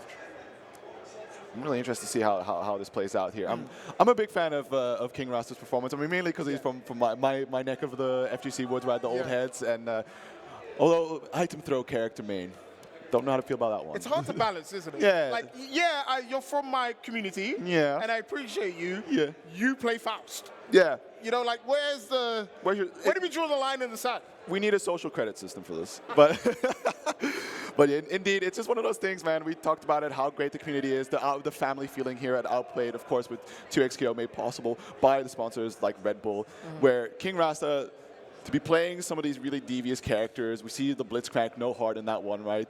Faust on the profile picture, but such a great person to talk to at the same time. And you get that, right? You'd prefer for it to be so easy. These characters that are so easy to hate when you play against them, only to be piloted by some of the sweetest people you've ever met. Oh my gosh. Like, if you play any grappler, I know you're the nicest person on earth. Exactly. You would give me the shirt off your back if I was cold outside. Exactly. Like, but when I play you in game, I could say some mean words about you. Yep. To be honest. Exactly. It's you know, it's the checks and balances, of course, right? For that shirt, you're gonna have to pay an emotional debt. You must pay the iron price. You know, it's funny, like, Jinx and Blitzcrank work together so well, considering one is a zoner, one is a zoner. One is a zoner, one is a grappler. They just, like, have such great synergy that we've seen Herb Salenti pull off. But can they do it against King Rasta, who's looked very, very strong on this Warwick Jinx? It's crazy, we're seeing 2 Jinx in top 8. Yeah. Although one assignment failed, right? 3 Zon characters, Bilgewater stage. Can we talk about that? Mods. The players. But that's so much fall down. Whoa. But couldn't find any hit afterwards. Forced a break. And there is that little dive again. Oh, King Rasta tried to go for the Bloodlust combo to build mats. Couldn't quite find it. And there's the big zap coming up. No confirm off of that running M. And again, this is like one of the problems that you have with Jinx, right? Some of the ranges aren't really great to confirm off where they feel like they should be. Yeah. And I think especially with how far some of these M normals do reach, like when you go for that big swing and it's just a disgusting whip recovery frames that you just get punished by somebody howling as we go into the Bloodlust state and immediately baiting out the get up attack, and that should just be a very dead Blitzcrank. Just gonna keep it nice and simple, nowhere to escape. Super, as King Rasta quite confidently actually takes that first round nice and healthy on both characters. Yeah, look really good. That Blitzcrank did not get a chance to play the game. Likewise now, gets shot out by the assist Jinx.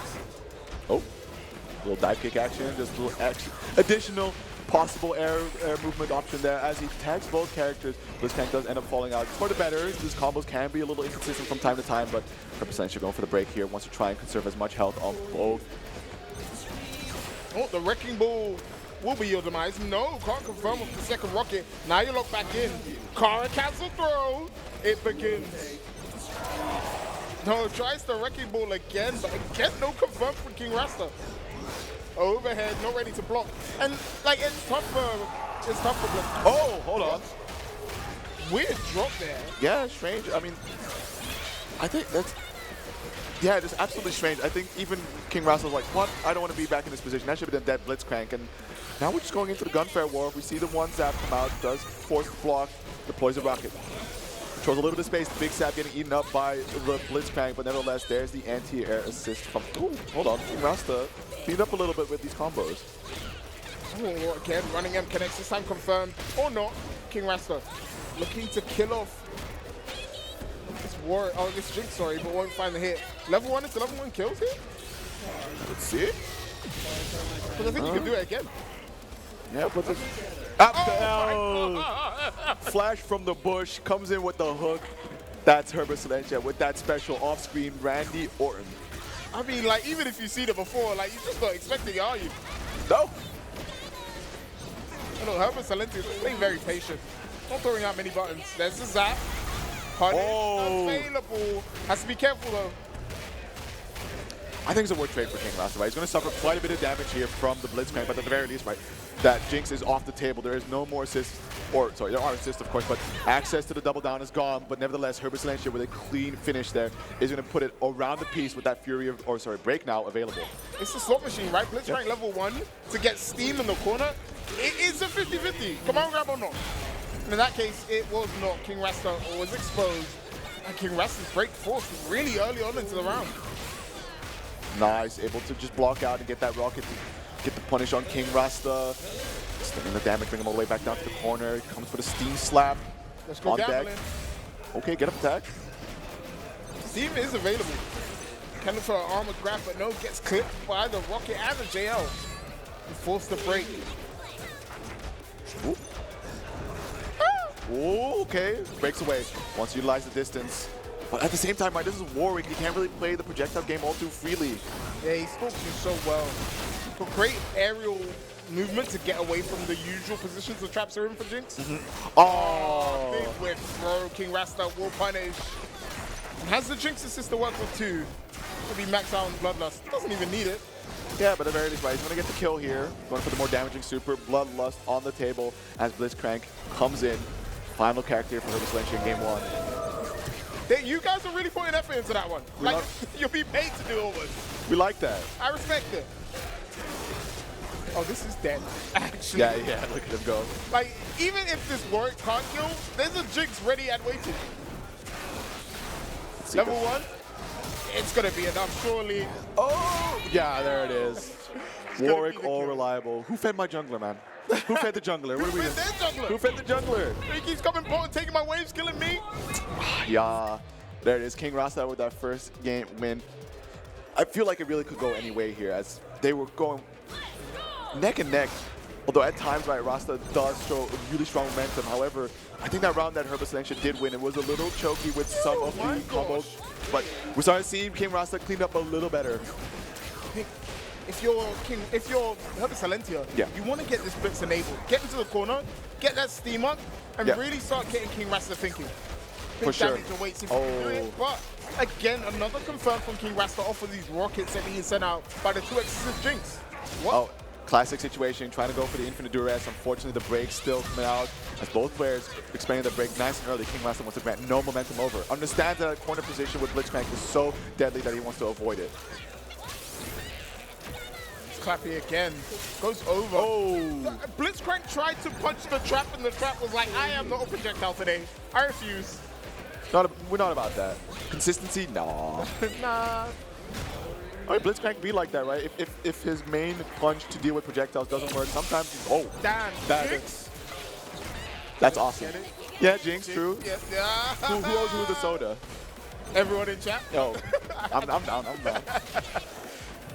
But now this is a tough comeback. I said this before, and Herbert Silentia made the comeback, so like, okay, no. You're manifesting it out there, although Herbert Silentia getting a nice little touch, puts King Rasta into the corner.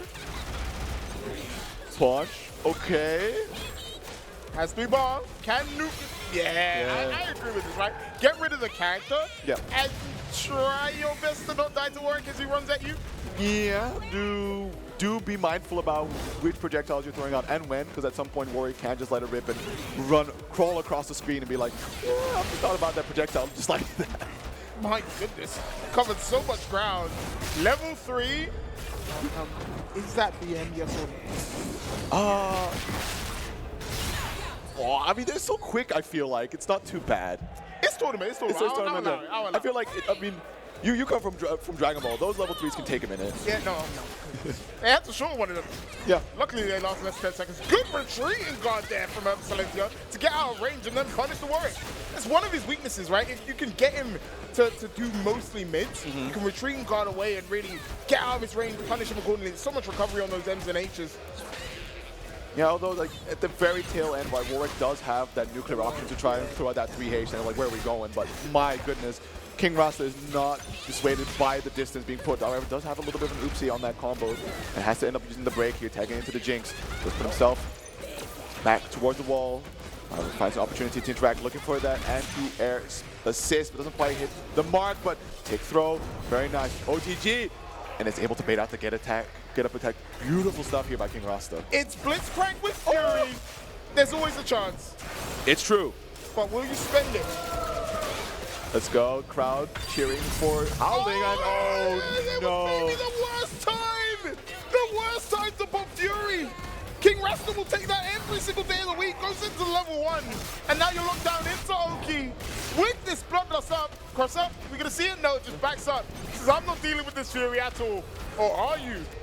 We'll see. Maybe he wants to find an opportunity. Hold on. 2 characters, and that Warwick is gone instantly. Level 3 available, instant command grab. It would kill if it's in Fury. But can you find it? Does he do it? Oh! The reaction, the jump out, but still able to connect thanks to the Jinx assist from the grave here. Gonna be doing a nice grip of damage. However, doesn't have any meter to be able to get that steam in towards the tail end. Push block. King Rasta wants a little bit of space to work with here, but I feel like Herbert Slench should just let the Jinx super assist come out and just hold down the screen.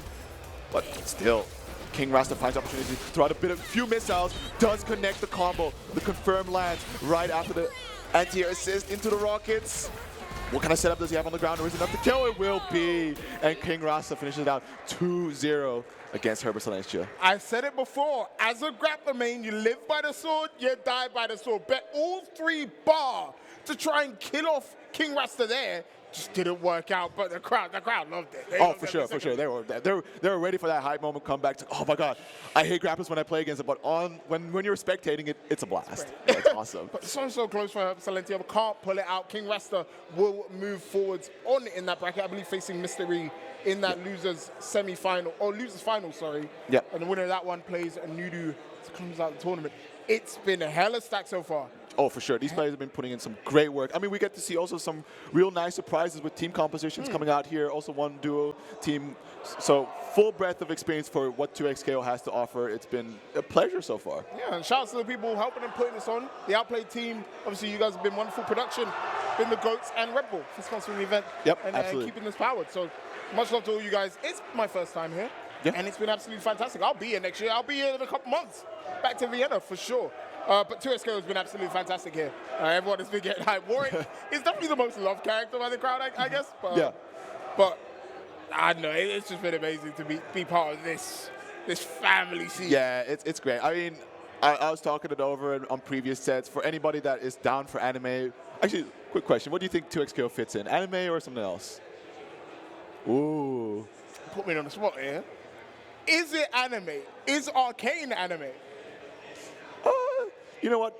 The French animation scene, right? We're going to get deeper with this one. The French animation scene, they do take a lot of inspiration from Japanese animation, but not only inspiration, they do a lot of collaboration. So I would dare say that they could be anime. 2XKO anime confirmed? Confirm. We'll leave it up to people to decide, but nevertheless, let's not dissuade from the point that for anime and for 2XKO action, as well as some Street Fighter here I see in the back, make Outplayed your destination, right? Absolutely. It's an absolute fantastic event. The TO staff is so wonderful. They put so hard. So at the beginning, if you want a real nice way to kick off your year, I highly recommend Outplayed. Also, Vienna is very pretty. Oh, true. Yeah. Like, Vienna is a very pretty city. Oh, no, Vienna's Vienna, yeah. But like, I didn't expect it when I stepped out. I was like, this is art everywhere. Yeah, exactly. It's beautiful. It's what I would consider as well for like people coming out to Outplay. It's like, don't only stay for the games. If you want to make a holiday destination out of it, Vienna's got all that in space. But we're going to hop right into this losers finals. Only first and threes from here on out. It's Tails and Mr. E versus King Rasta, and King Rasta amps up the aggression, already starting off things very strong. Yeah, probably going to spend that bar to get closer to the bloodlust. What's he going to do on defense here? Just happy to block. Goes for 2-8. Won't happen. Won't work out. No confirm again from King Rasta, but we'll find the hit again and force that break. It's Darius now on point, and Ari is in the healing chamber. Nice, gets a good raw touch here. Able to find Mr. E slipping here in these neutral interactions. Doesn't quite get the demon flip set up to work, but in the end, throw into the OTG. He's gonna go into the infinite duress. It's not gonna kill, but he does have the bloodlust ready to try and mix up for that final touch. Does miss the throw. Mr. E with a chance. Oh, Jinx taking some damage. Oh, good mash out there from King Rasta. And that's Ari. This Ari is so low. So hard for her to do anything. Tries to press the button just out of range. Works on bigger. King Rasta takes the first round. I just noticed Warwick in the No Escape Super has such a devious smile. He's having a ball. Right. This is not the guy I knew from Arcade. That's what I'll tell you. Vander, where you at? Lost in the source. Back throw. Patience. Back in the corner. 2M connects. That should be a dead character. Oh, no. I'm sorry, commentator's curse is alive. But I love this. Go into the super to get more bloodlust. Yeah. Even if you're dead, it actually still builds bloodlust. Yeah. It's wonderful to see here. And another aggressive throw here. Gonna go into the infinite duress, but that 2S2, right, is enough to build the bloodlust right here on this Oak situation. What does he have in mind? Dashes on through, just trying to avoid the demon flip. We see the Darius coming across the screen to create a little bit of space for Mr. E to push King Rasta into the corner of the Warwick. Back towards the wall, trying to jump away. Good air throw, but that 5M's gonna reach for the stars. The Fury's on the table. The next hit's gonna do quite a bit of damage, but of course King Rasta has that break available. Fury now. So Mr. E has to be perfect. So look for a kill here. Connects with JL, but no confirm. Tries to lock down with the upper hand. Instead, the 2-0 connects, and that forces the break from King Rasta. But Fury's running out. The delay cancel from the run into the overhead connect. And he's got a lot of meter to work with. But should only need one. King Rasta takes the first game pretty emphatically over Mystery. Yeah, I mean, trying to break it down from like what I saw, it just feels like King Rasta is able to put himself in these great positions, and like it does seem like Mystery is just choking out a little bit with these neutral plays and just trying to make himself present, pressing some normals that the spacing is just slightly off, and King Rusty's like, that's a whiff, bam, tagged him out, immediate combo, conversion, bloodlust, and it's just the momentum machine at his wallet, making it oh so punishing.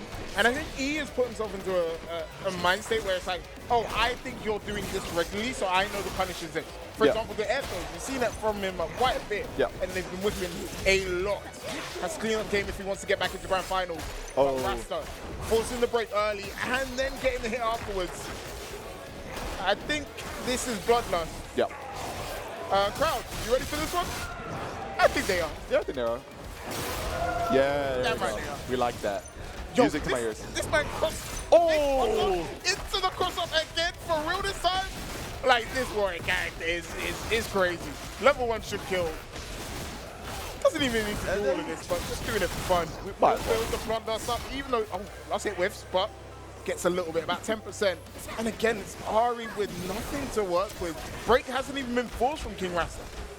Yeah, and like even if it gets to the break position, there's so much health between these characters that it's going to be quite the mountain for Mr. E to make the climb happen here. Does find an anti-air there, but it's down to that last touch.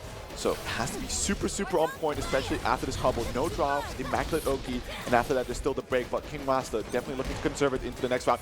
The cross-up off the assist, right? Jump right over, the tackle coming from behind. Trying to look for the anti-air.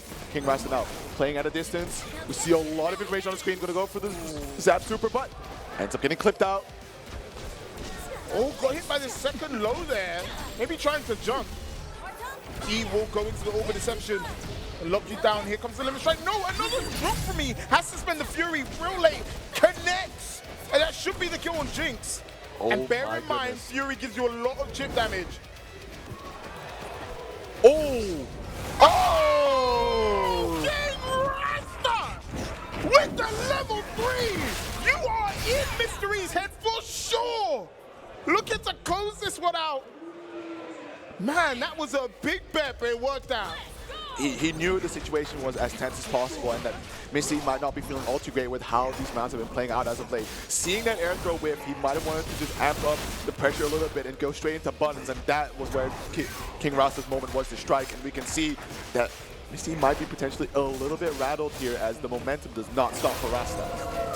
There is Bloodlust.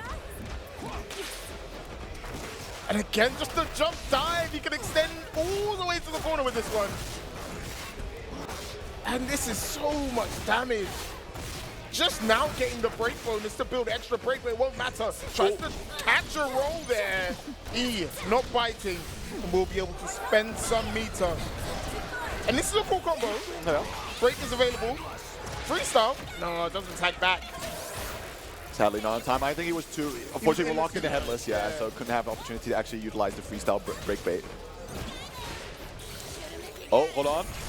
Oh, the anti-air does connect. He's ready for that combo. Quite high to the sky, so he can't really do any of the cool re-jumps. You see the breakaway, the get-up attack there from King Rasta. Tries to bait out the parry with the dive kick, but this time Mr. E is ready with the punish. Got the optimals down, apprehend, cross-up. Yo, that was cross-up headbutt from Darius. That was very, very cool from Mr. E. And the chance now to bring himself back into this. Block the Spirit Rush, could have got punished. And then Mr. E finds it. Darius goes down, and then the zap confirms. Fury is available, and it has to be spent. E stuck in this Warwick mix-up flames. I start just trying to play slow. Wow, what an air throw here. Dead? Zap, it's not going to be just enough yet, and he's really running the clock on the Fury.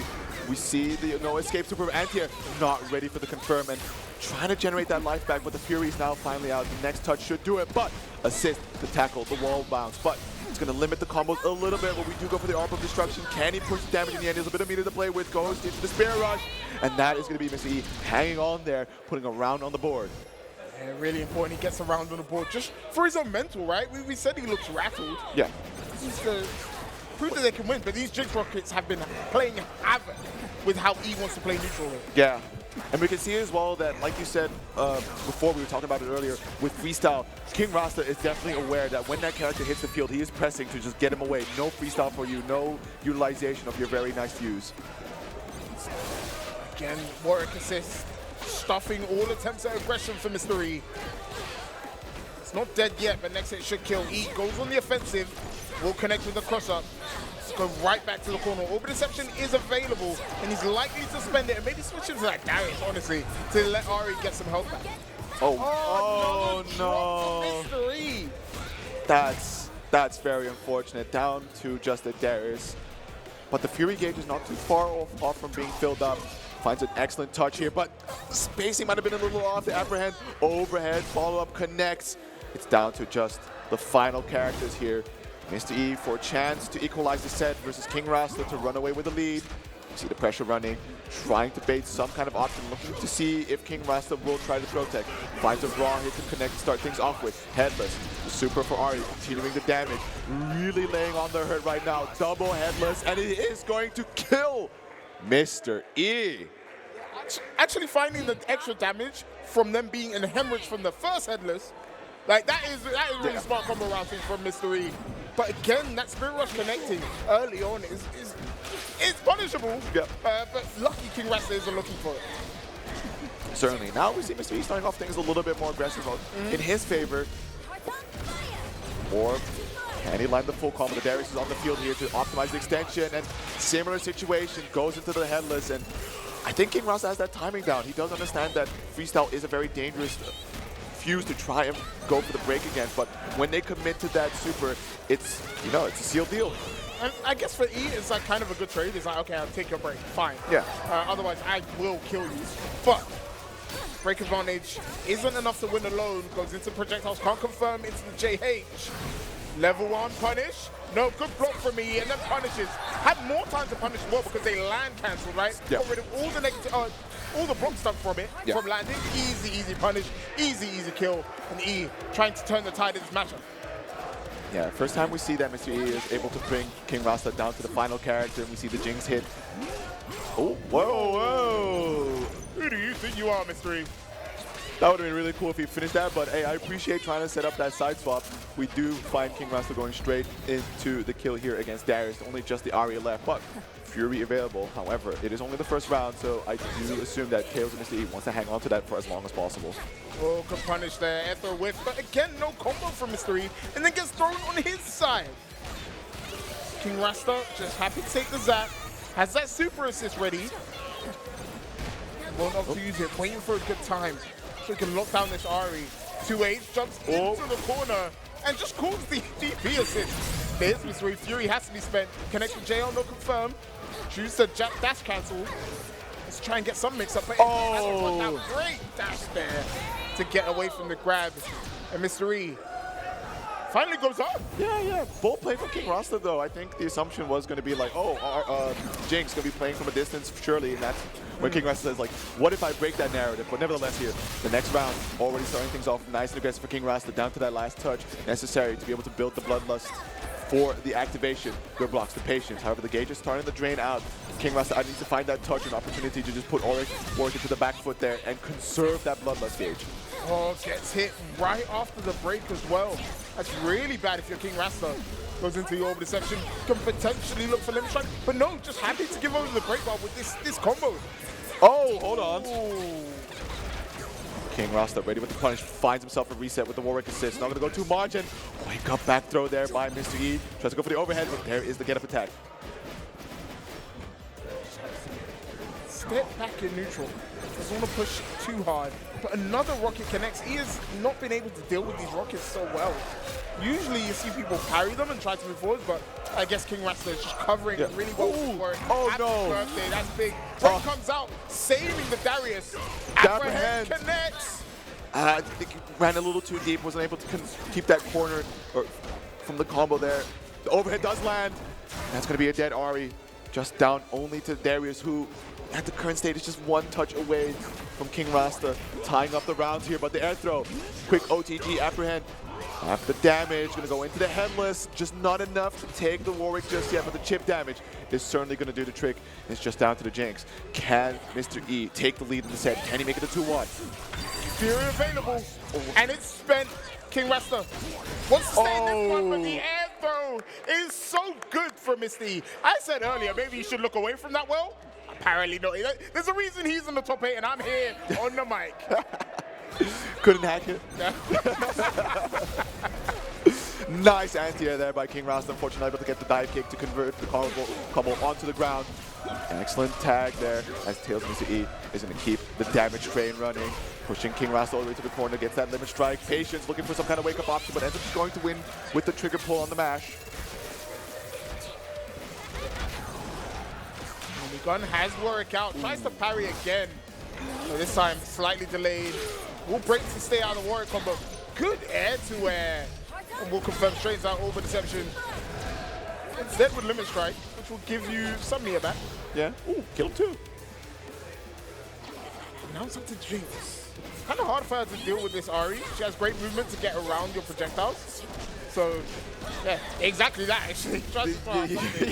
Pretty much, and then, like, when she's just dancing around all over you, there's also going to be that opportunity for Mr. E to just call in the Darius assist, that tackle from downtown, and just like that, you bounce off against the wall, major damage being dealt. But look at this orb combo. We're pushing it as much as possible. Going for the okay, I don't know if I agree with that one, Mr. Rasta. Yeah, there was a lot to give in that round, and it wasn't from you, King Rasta. And now E on set point, break completely empty for King Rasta. Won't be building that anytime soon. And E taking full advantage of it. Okay, maybe not. Nice match there by Rasta.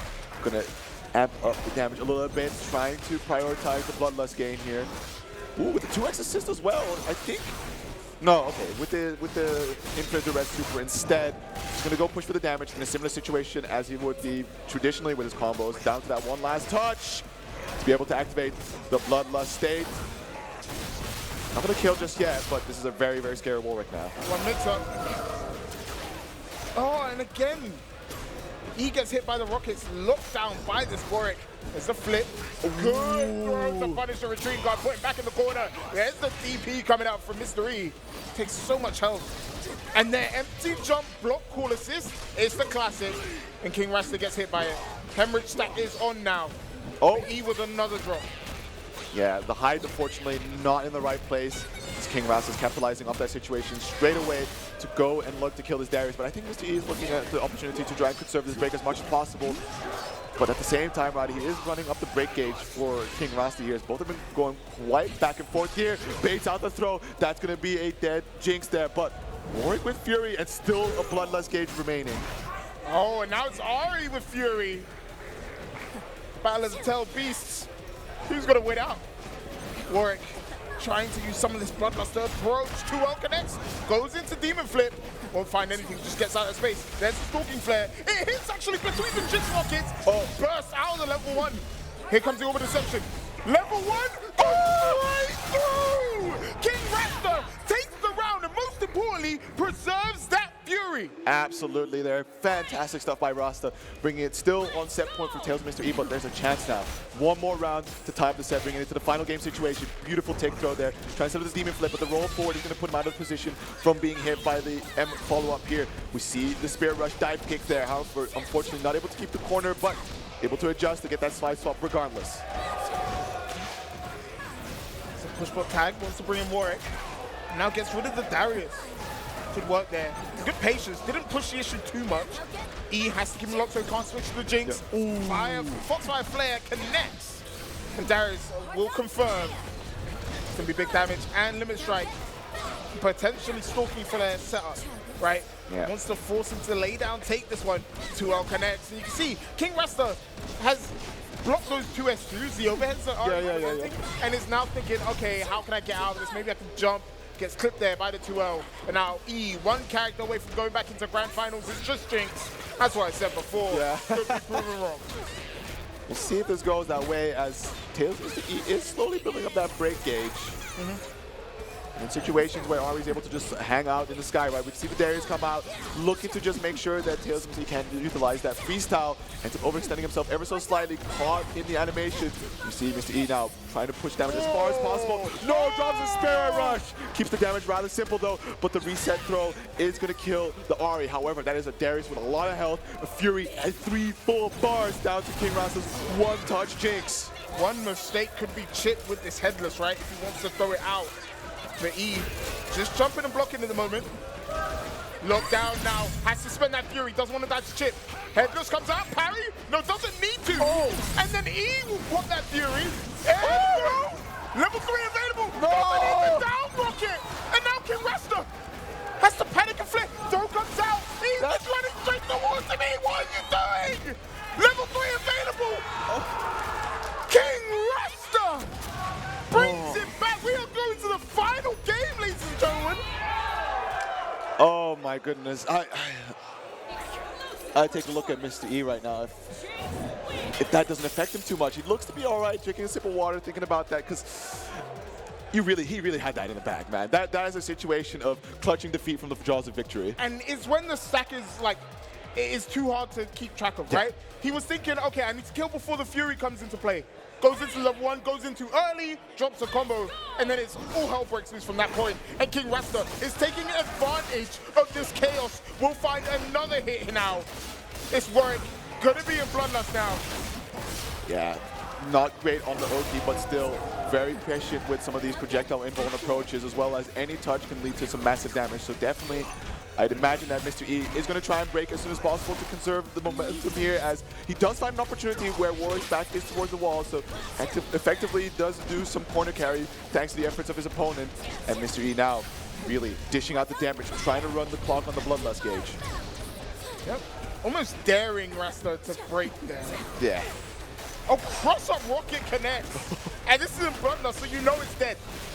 Yeah, no break, no escape.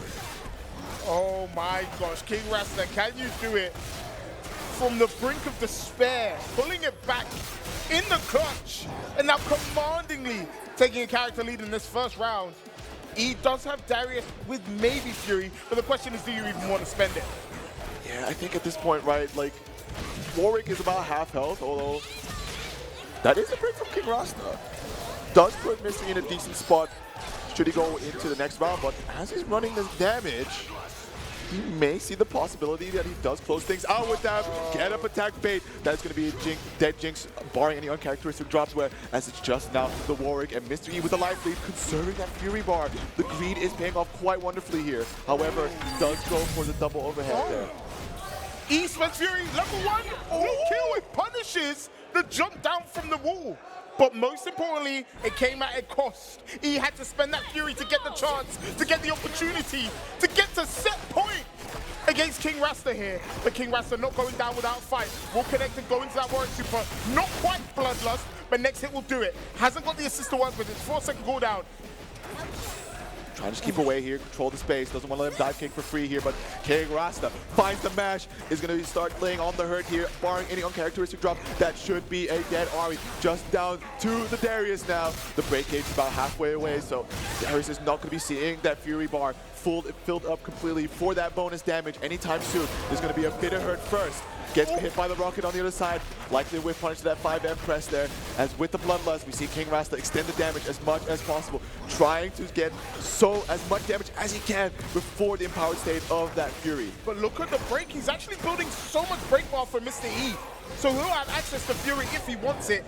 It's 2v1. You haven't got the health bar. Surely you don't. Apprehend headbutt connects. You're going to confirm into damage all the way to the corner.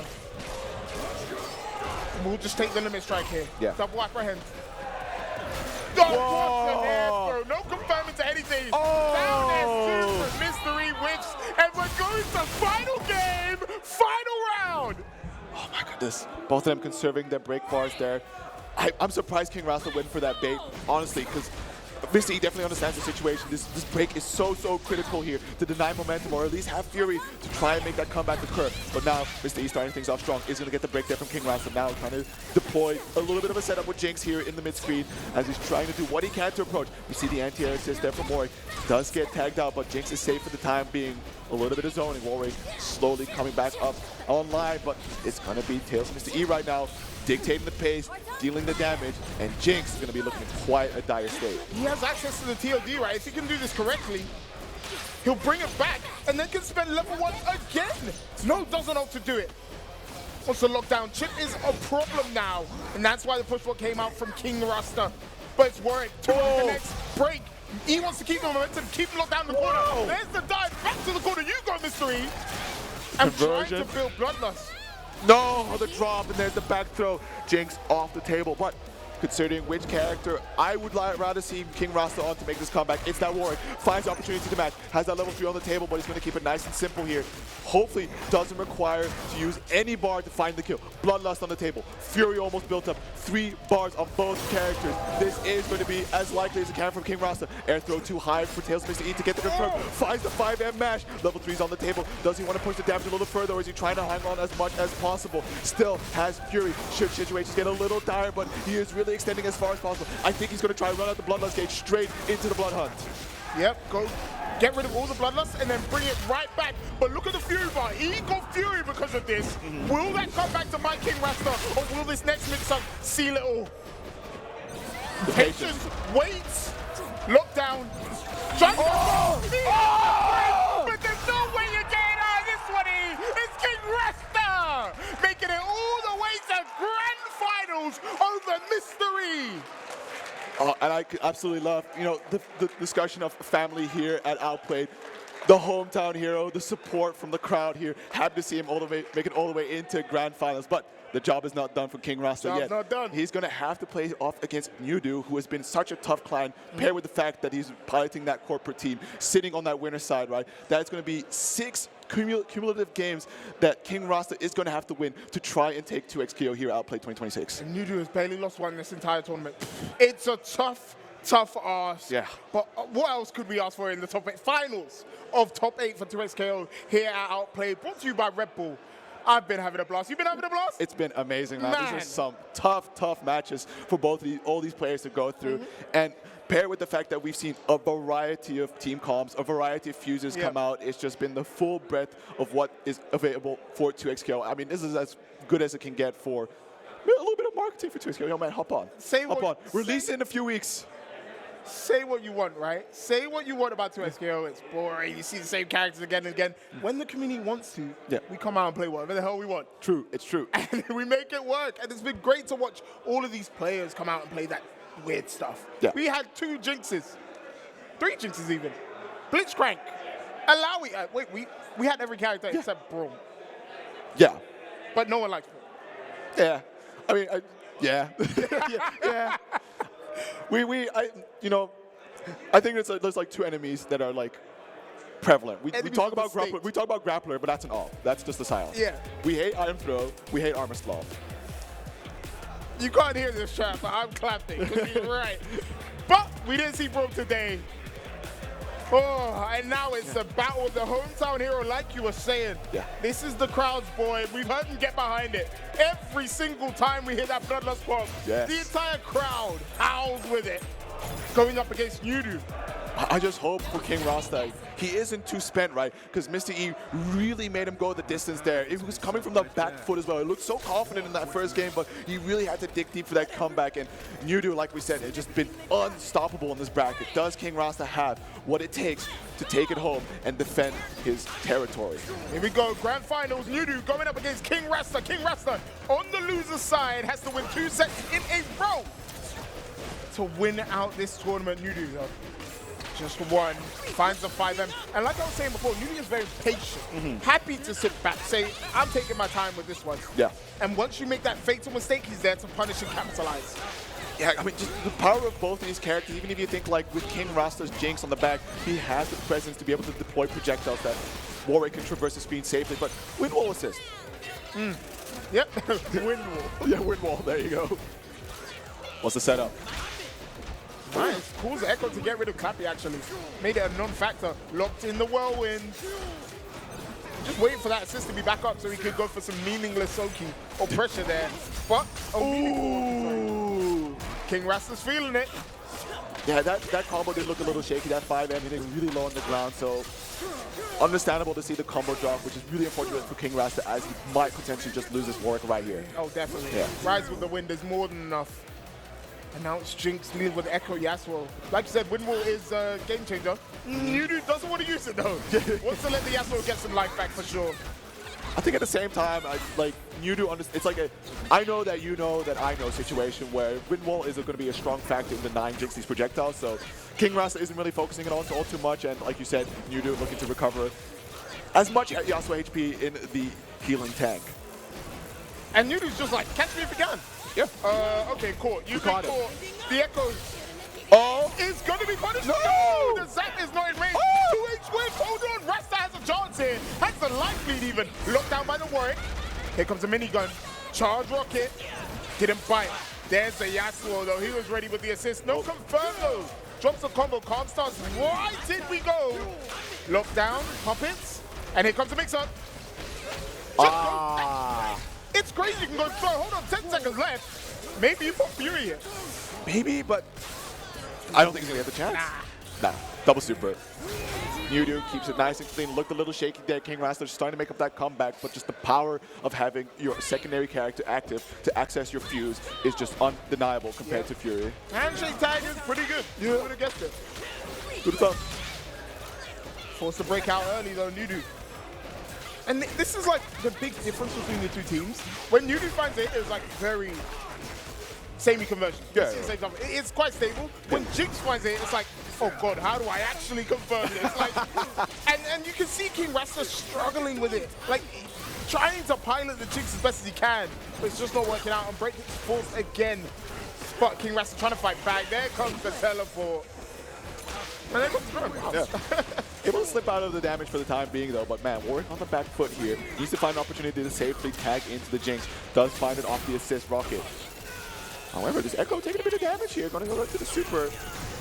Enough to kill as well, okay. It's Yasuo with Fury though. Not where I'd want to be. That's for sure. But still, with that Warwick on the table, right, access to that 2x assist, it's not going to be too easy for Nudu, but definitely Yasuo, a fantastic character to find these openings. A lot of mix-ups at his disposal at the close range, and as well as just so much damage output. The ability to be able to link his own supers into one another, fantastic stuff to make this comeback occur. Happy to just use that still Tempest to keep the pressure going. There's another push assist.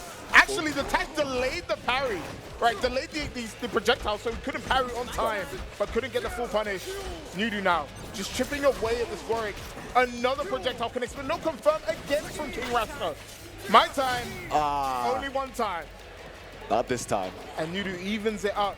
And like you were saying, this is the matchup that maybe Nudu was waiting for, right? Knows that the Windwall will win this out in the end. Happy to delay it. Delay Clappy and just not really do anything. 2M gets rid of Warwick.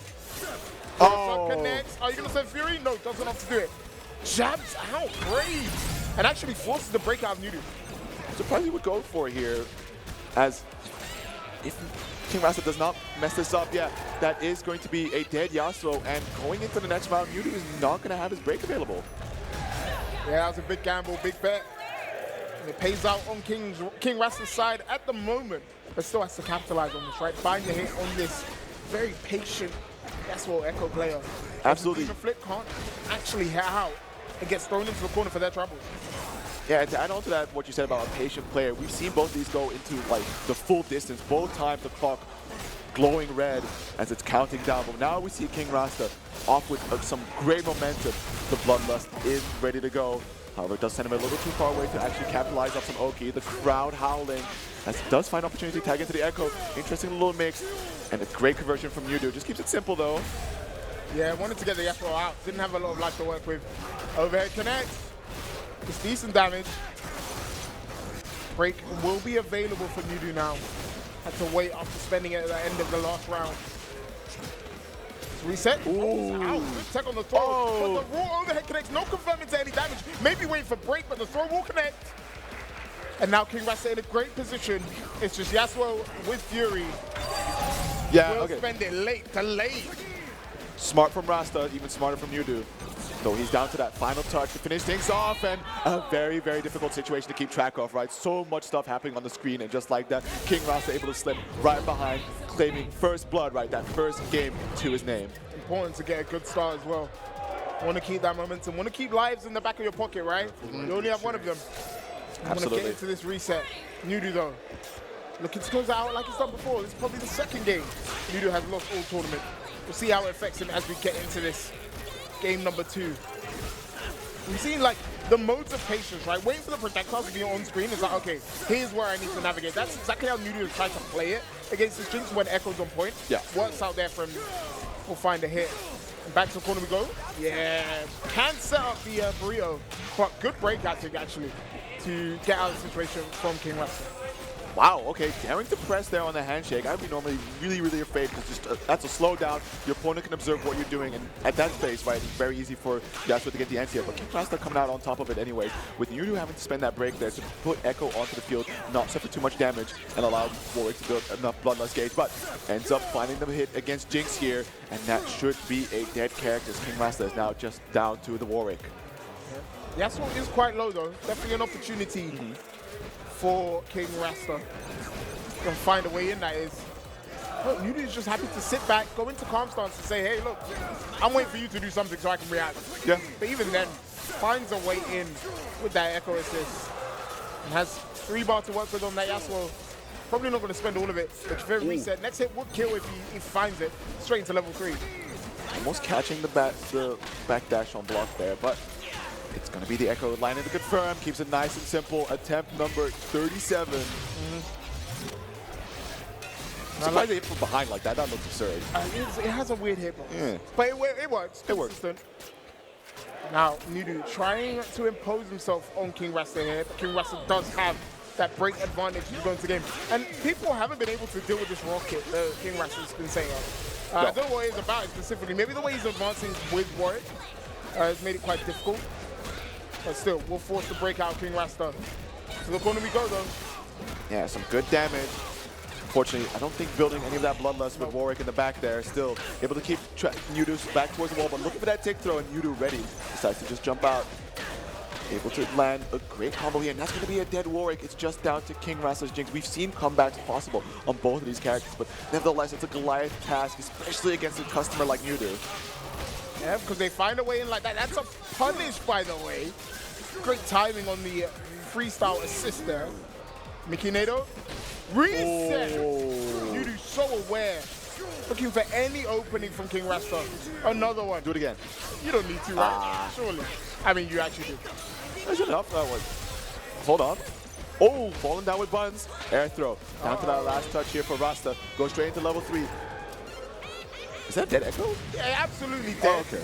The concern here becomes, how do you not get chipped out by Yasuo? Still Tempest so fast, you don't have parry available. It's such a tough order for King Rasta, who waits patiently for what could be their demise. Yeah. But like I said, still Tempest so fast will chip out. And King Rasta, evened up by Nudu. Yudu's starting to look like he's getting a bit of King Rasta's number, because before we found King Rasta winning out these scrambles, making his way through the chaos, but Yudu is slowly but methodically taking each one of his characters, right? We're seeing really efficient play where one point character ends up dying and there's one in the back with quite a lot of health, so King Rasta's not really finding opportunities to safely tag out aside from break handshakes. It's surgical from Nudu, looking for the right spots and the right openings with this team. But there, King Rasta playing with heart. Presses a button, doesn't care what the frame data says. Just looking for another hit, one more hit every single time. 2L connects, forces the breakout Nudu. That's early. Yeah, Nudu's not too interested in seeing King Rasta get any momentum, right? The Bloodlust gauge is pretty full already, so the next touch will put him in that empowered position. So Nudu going for the break, just trying to play it slow. We see King Rasta also a very early break from him this time. Oh, freestyle. Here is the mix-up again. Oh, no this time. King Rasta not ready. Now be Jinx being put in the blender. She get knocked down. Reset. Doesn't press anything negative, actually, if you do calm stance 2H on whiff like that. Okay, unfortunately, King Rasta not too aware of it to get the punish going, but at least aware enough to not fall victim to the reset. Here comes the Mega Time Winder trying to get the punish with the... Ooh, just barely. Yeah, the animation of Echo having to stand up finally connected with the hitbox of the super, but despite all that effort, it's still Nudu very much in control. Two very healthy characters, a dead Jinx just down to the Warwick. The Fury gauge is almost building up, but at this point, only being in the round 1 of game number 3, I assume that King Rasta wants to hang on to this. Now you're stuck, right? Oh no, good push block timing from King Rasta, and then finds it with the overhead. Level 3, doesn't want to play in the game, wants to get straight into that bloodlust and look to kill off this Echo. One hit will do it. Oh! And that's the hit you need. Cross up connects. Oh, that's a double cross up. Hey, if you're ready for the Wrath of Zon, here's the rocket on the back. Damn, overhead like that.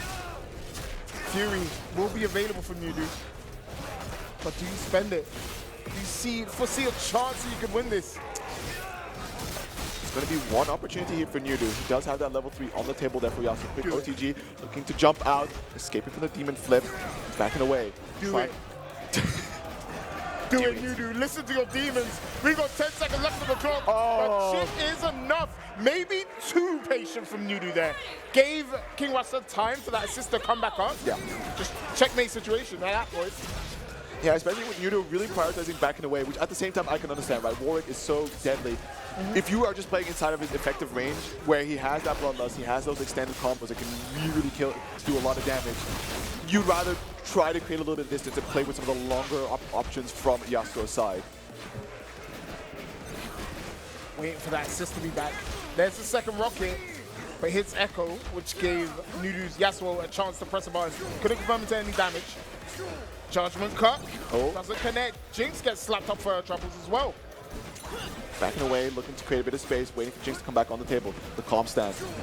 But King Rasta keeps just trying to either jump away or move back. Finally, finds a 5M in the scramble. Doesn't quite get the confirm, sadly, but able to tag him down. But there is the confirm from... Oh, hold on. I guess too high in the sky to actually get the break rate, excuse me. But the freestyle nevertheless coming in good.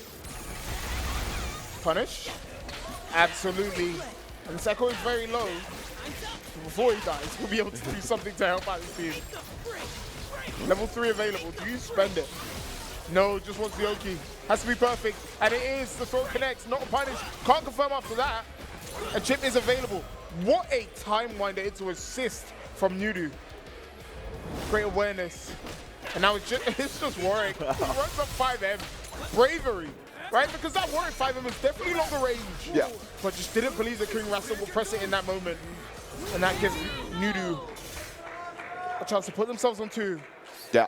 You can hear the crowd spurring ever so often behind King Rasta. They need to see the homeboy win here, as both players are pretty close to getting their break available. Nudu faster than that of Rasta, which, given the momentum that Rasta has right now, we'll be seeing it come out, especially with Rasta's back towards the wall. However, doesn't stop him from going in, and there is that overhead functioning as an anti-air. Just the dissuasion from just trying to jump back and escape. It will catch you when you least expect it. Staggering. Demon flip. Good jump from Nudu. And I like that. Good awareness, good patience from King Rasta. Not to press the button immediately after that retreating guard. Yo! That is difficult. There's so much happening to somehow keep track of Echo through all that. This is an incredible challenge indeed, and I do not fault King Rasta for getting hit, but able to hit Echo on the backhand, who was trying to make work of Yasuo eating all those hits to try and catch Jinx, who was stuck in the animation. However, it's still King Rasta with the lead. He keeps on hitting Yasuo in the back, which just put him in a really awkward state that he does do damage, but he can't keep running these combos because it does allow for Echo to find an opportunity to hit. Does land it overhead. The handshake to extend the damage here. There's going to be a lot of pain on the Warwick. Is it enough to kill? We're starting to get to that level 3. They won't even need it. Level 1 should be enough here. Stormbreaker will seal it. And like you were saying, hitting the Yasuo quite a bit. That's why there's so much green life on this character to move back. And I'm sure Nudu wants to get the character out so to do exactly that.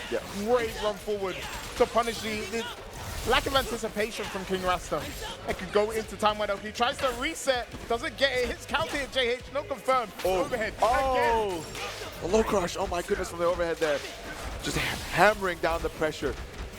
Alternate timeline, and there it is, the rewind into the throw just as the break comes up. No opportunity for King Rasta to try any sort of comeback with the Fury Gauge there. Newdo now 1 game away from taking 2 XKO here at Outplayed, made possible by Red Bull. It's so hard for King Rasta because I feel like they're making so many good decisions, but it's just Newdo's moment to moment is so good. Those little nuanced choices in the clutch have been so good. The patience has been so good. But can King Rasta unsettle it with this crazy Jigs Warwick team? Right? We've seen the Rocket get good effect. Yeah. But like, you can only do it so much, you know? Exactly, and I think at the same time, right, the patience you've been talking about here from Newdo, the fact that he likes to play a lot behind his assist. King Rasta is daring to challenge, and you see him constantly hit the assist, but the safety of Newdo just trying to play, let the assist character do the work, find these openings, and when both are off the field, that's his time to try and play with his point. And then when he does get the hit, it's great Oki that's coming from it, right? Like here, going into the burrito. Can't roll this one, can't wait for attack either. It's perfectly timed. And it's perfectly so solid. Great work from Newdo. Take his first character, and also took the break earlier on. Can make mincemeat out this Warwick if you find a hit here. Like that. Yeah. And again, Like quick reset. Try and make sure the damage is nice and high, that the Fury Gauge doesn't build up all too much, as Newdo is now going to be on tournament point. Looking to close it out. Has break. Someone really wants Rasta to win. And there's no surprise. The hometown hero being backed into a corner by this Yasuo Echo, the culprit. But nice dive kick, but again, just playing around the assist, finds the happy birthday there. He's going to have to break to make sure that he's not in too bad a situation. Beautiful jump in here by King Rasta to start things off. Going to be dealing a lot of damage onto this Yasuo. Is he going to look for an opportunity to swap back into the Warwick? No, we're just going to go into the super here, set up some off-screen menaces. Oh no, just going for the raw tag into the infinite duress. It's a lot of damage, but it's also a lot of break bar for Newdo. So, enough to kill, absolutely. But the problem here is it's Echo with Fury. He can disintegrate characters if he does find a hit in that Fury, if he needs to spend it. Goes back to the other side, too hard to block. King Rasta's hopes fading away along with his Warwick. Oh, a chance. The Jigs no tried to press a button but was interrupted. And now it could be all over the dreams. The entire Austrian crowd. Oh, Fireman connects. Newdo will confirm easily.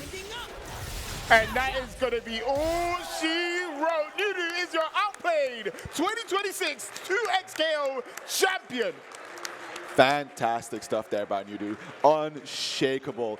Just not only like the power of the corporate team is self-explanatory, but to really leverage it as smart as possible. Like it's not just like my characters individually are strong, my characters together are strong, but just Newdo's decision-making all around. The patience, oh so rewarding. Constantly playing around the assist, making King Rasta overextend himself, who really likes to delve into the chaos, trying to find the through line through, get these big Warwick buttons swinging into just a lot of bloodlust.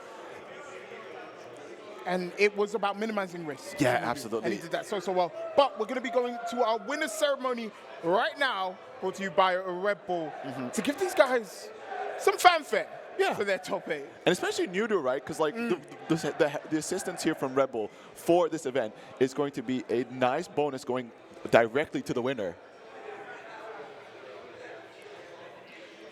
Oh, no, we got it. We're good. We'll have the players coming up for you. But again, fantastic top 8. Yeah. I thought I would be surprised by how good these players are. Nah, I shouldn't have been. These guys are insanely good. But here we go. Timo, the backdrop for our top 8 fanfare ceremony. As we get our players stepping up to the plate. I think we'll be calling them out. So, start. Yeah. Oh, we can. All right, from 7th place, it's going to be Jared. Not Jared. Herbert Mishima. Herbert Mishima. Jared, who? Herbert Mishima in 7th place. Sorry about that. From the Demon Clan themselves. Also in 7th place, our only duo to make top 8, Narukami and Pranker. Oh, wow, look at that. Absolute meme, man. they're having a grand ball here. And walk up, get their medals. It's always so fun to see a duo try to make it work. And of course, you know, we talked about it. There are benefits to playing in duos, but it's definitely a real big challenge to get up to the pace of these solo players. But in our 5th place, can we invite to the stage Soup? We can't. Nope. Oh, he's gone. DQ'd. We can't. Yo, Soup, where you at? Soup, Bring it back. wherever you are, take your love for 5th place and absolutely won't get it. Can we like call Soup or something to put him on stage anyways? Can we get some love for Soup from the crowd? Yes. Yep. But also in 5th place, Jerez.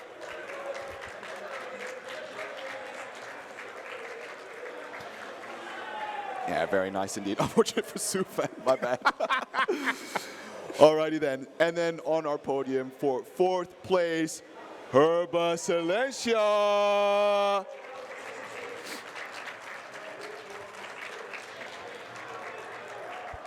And now in 3rd place, UK's own, my brother, Tales of Mystery. Excellent OS, sir. The Darius will be receiving buffs promptly. Can we get some howls from the crowd for this Some one? howls, yeah. Can we get some howls? Get ready for the hometown hero taking 2nd place, Austria's very own King Rasta.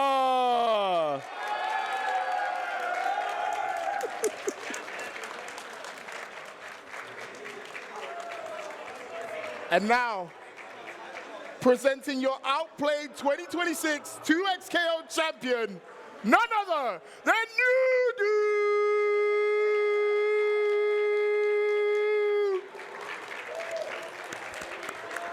Fantastic stuff, and walking away with that winner's bonus made possible by Red Bull.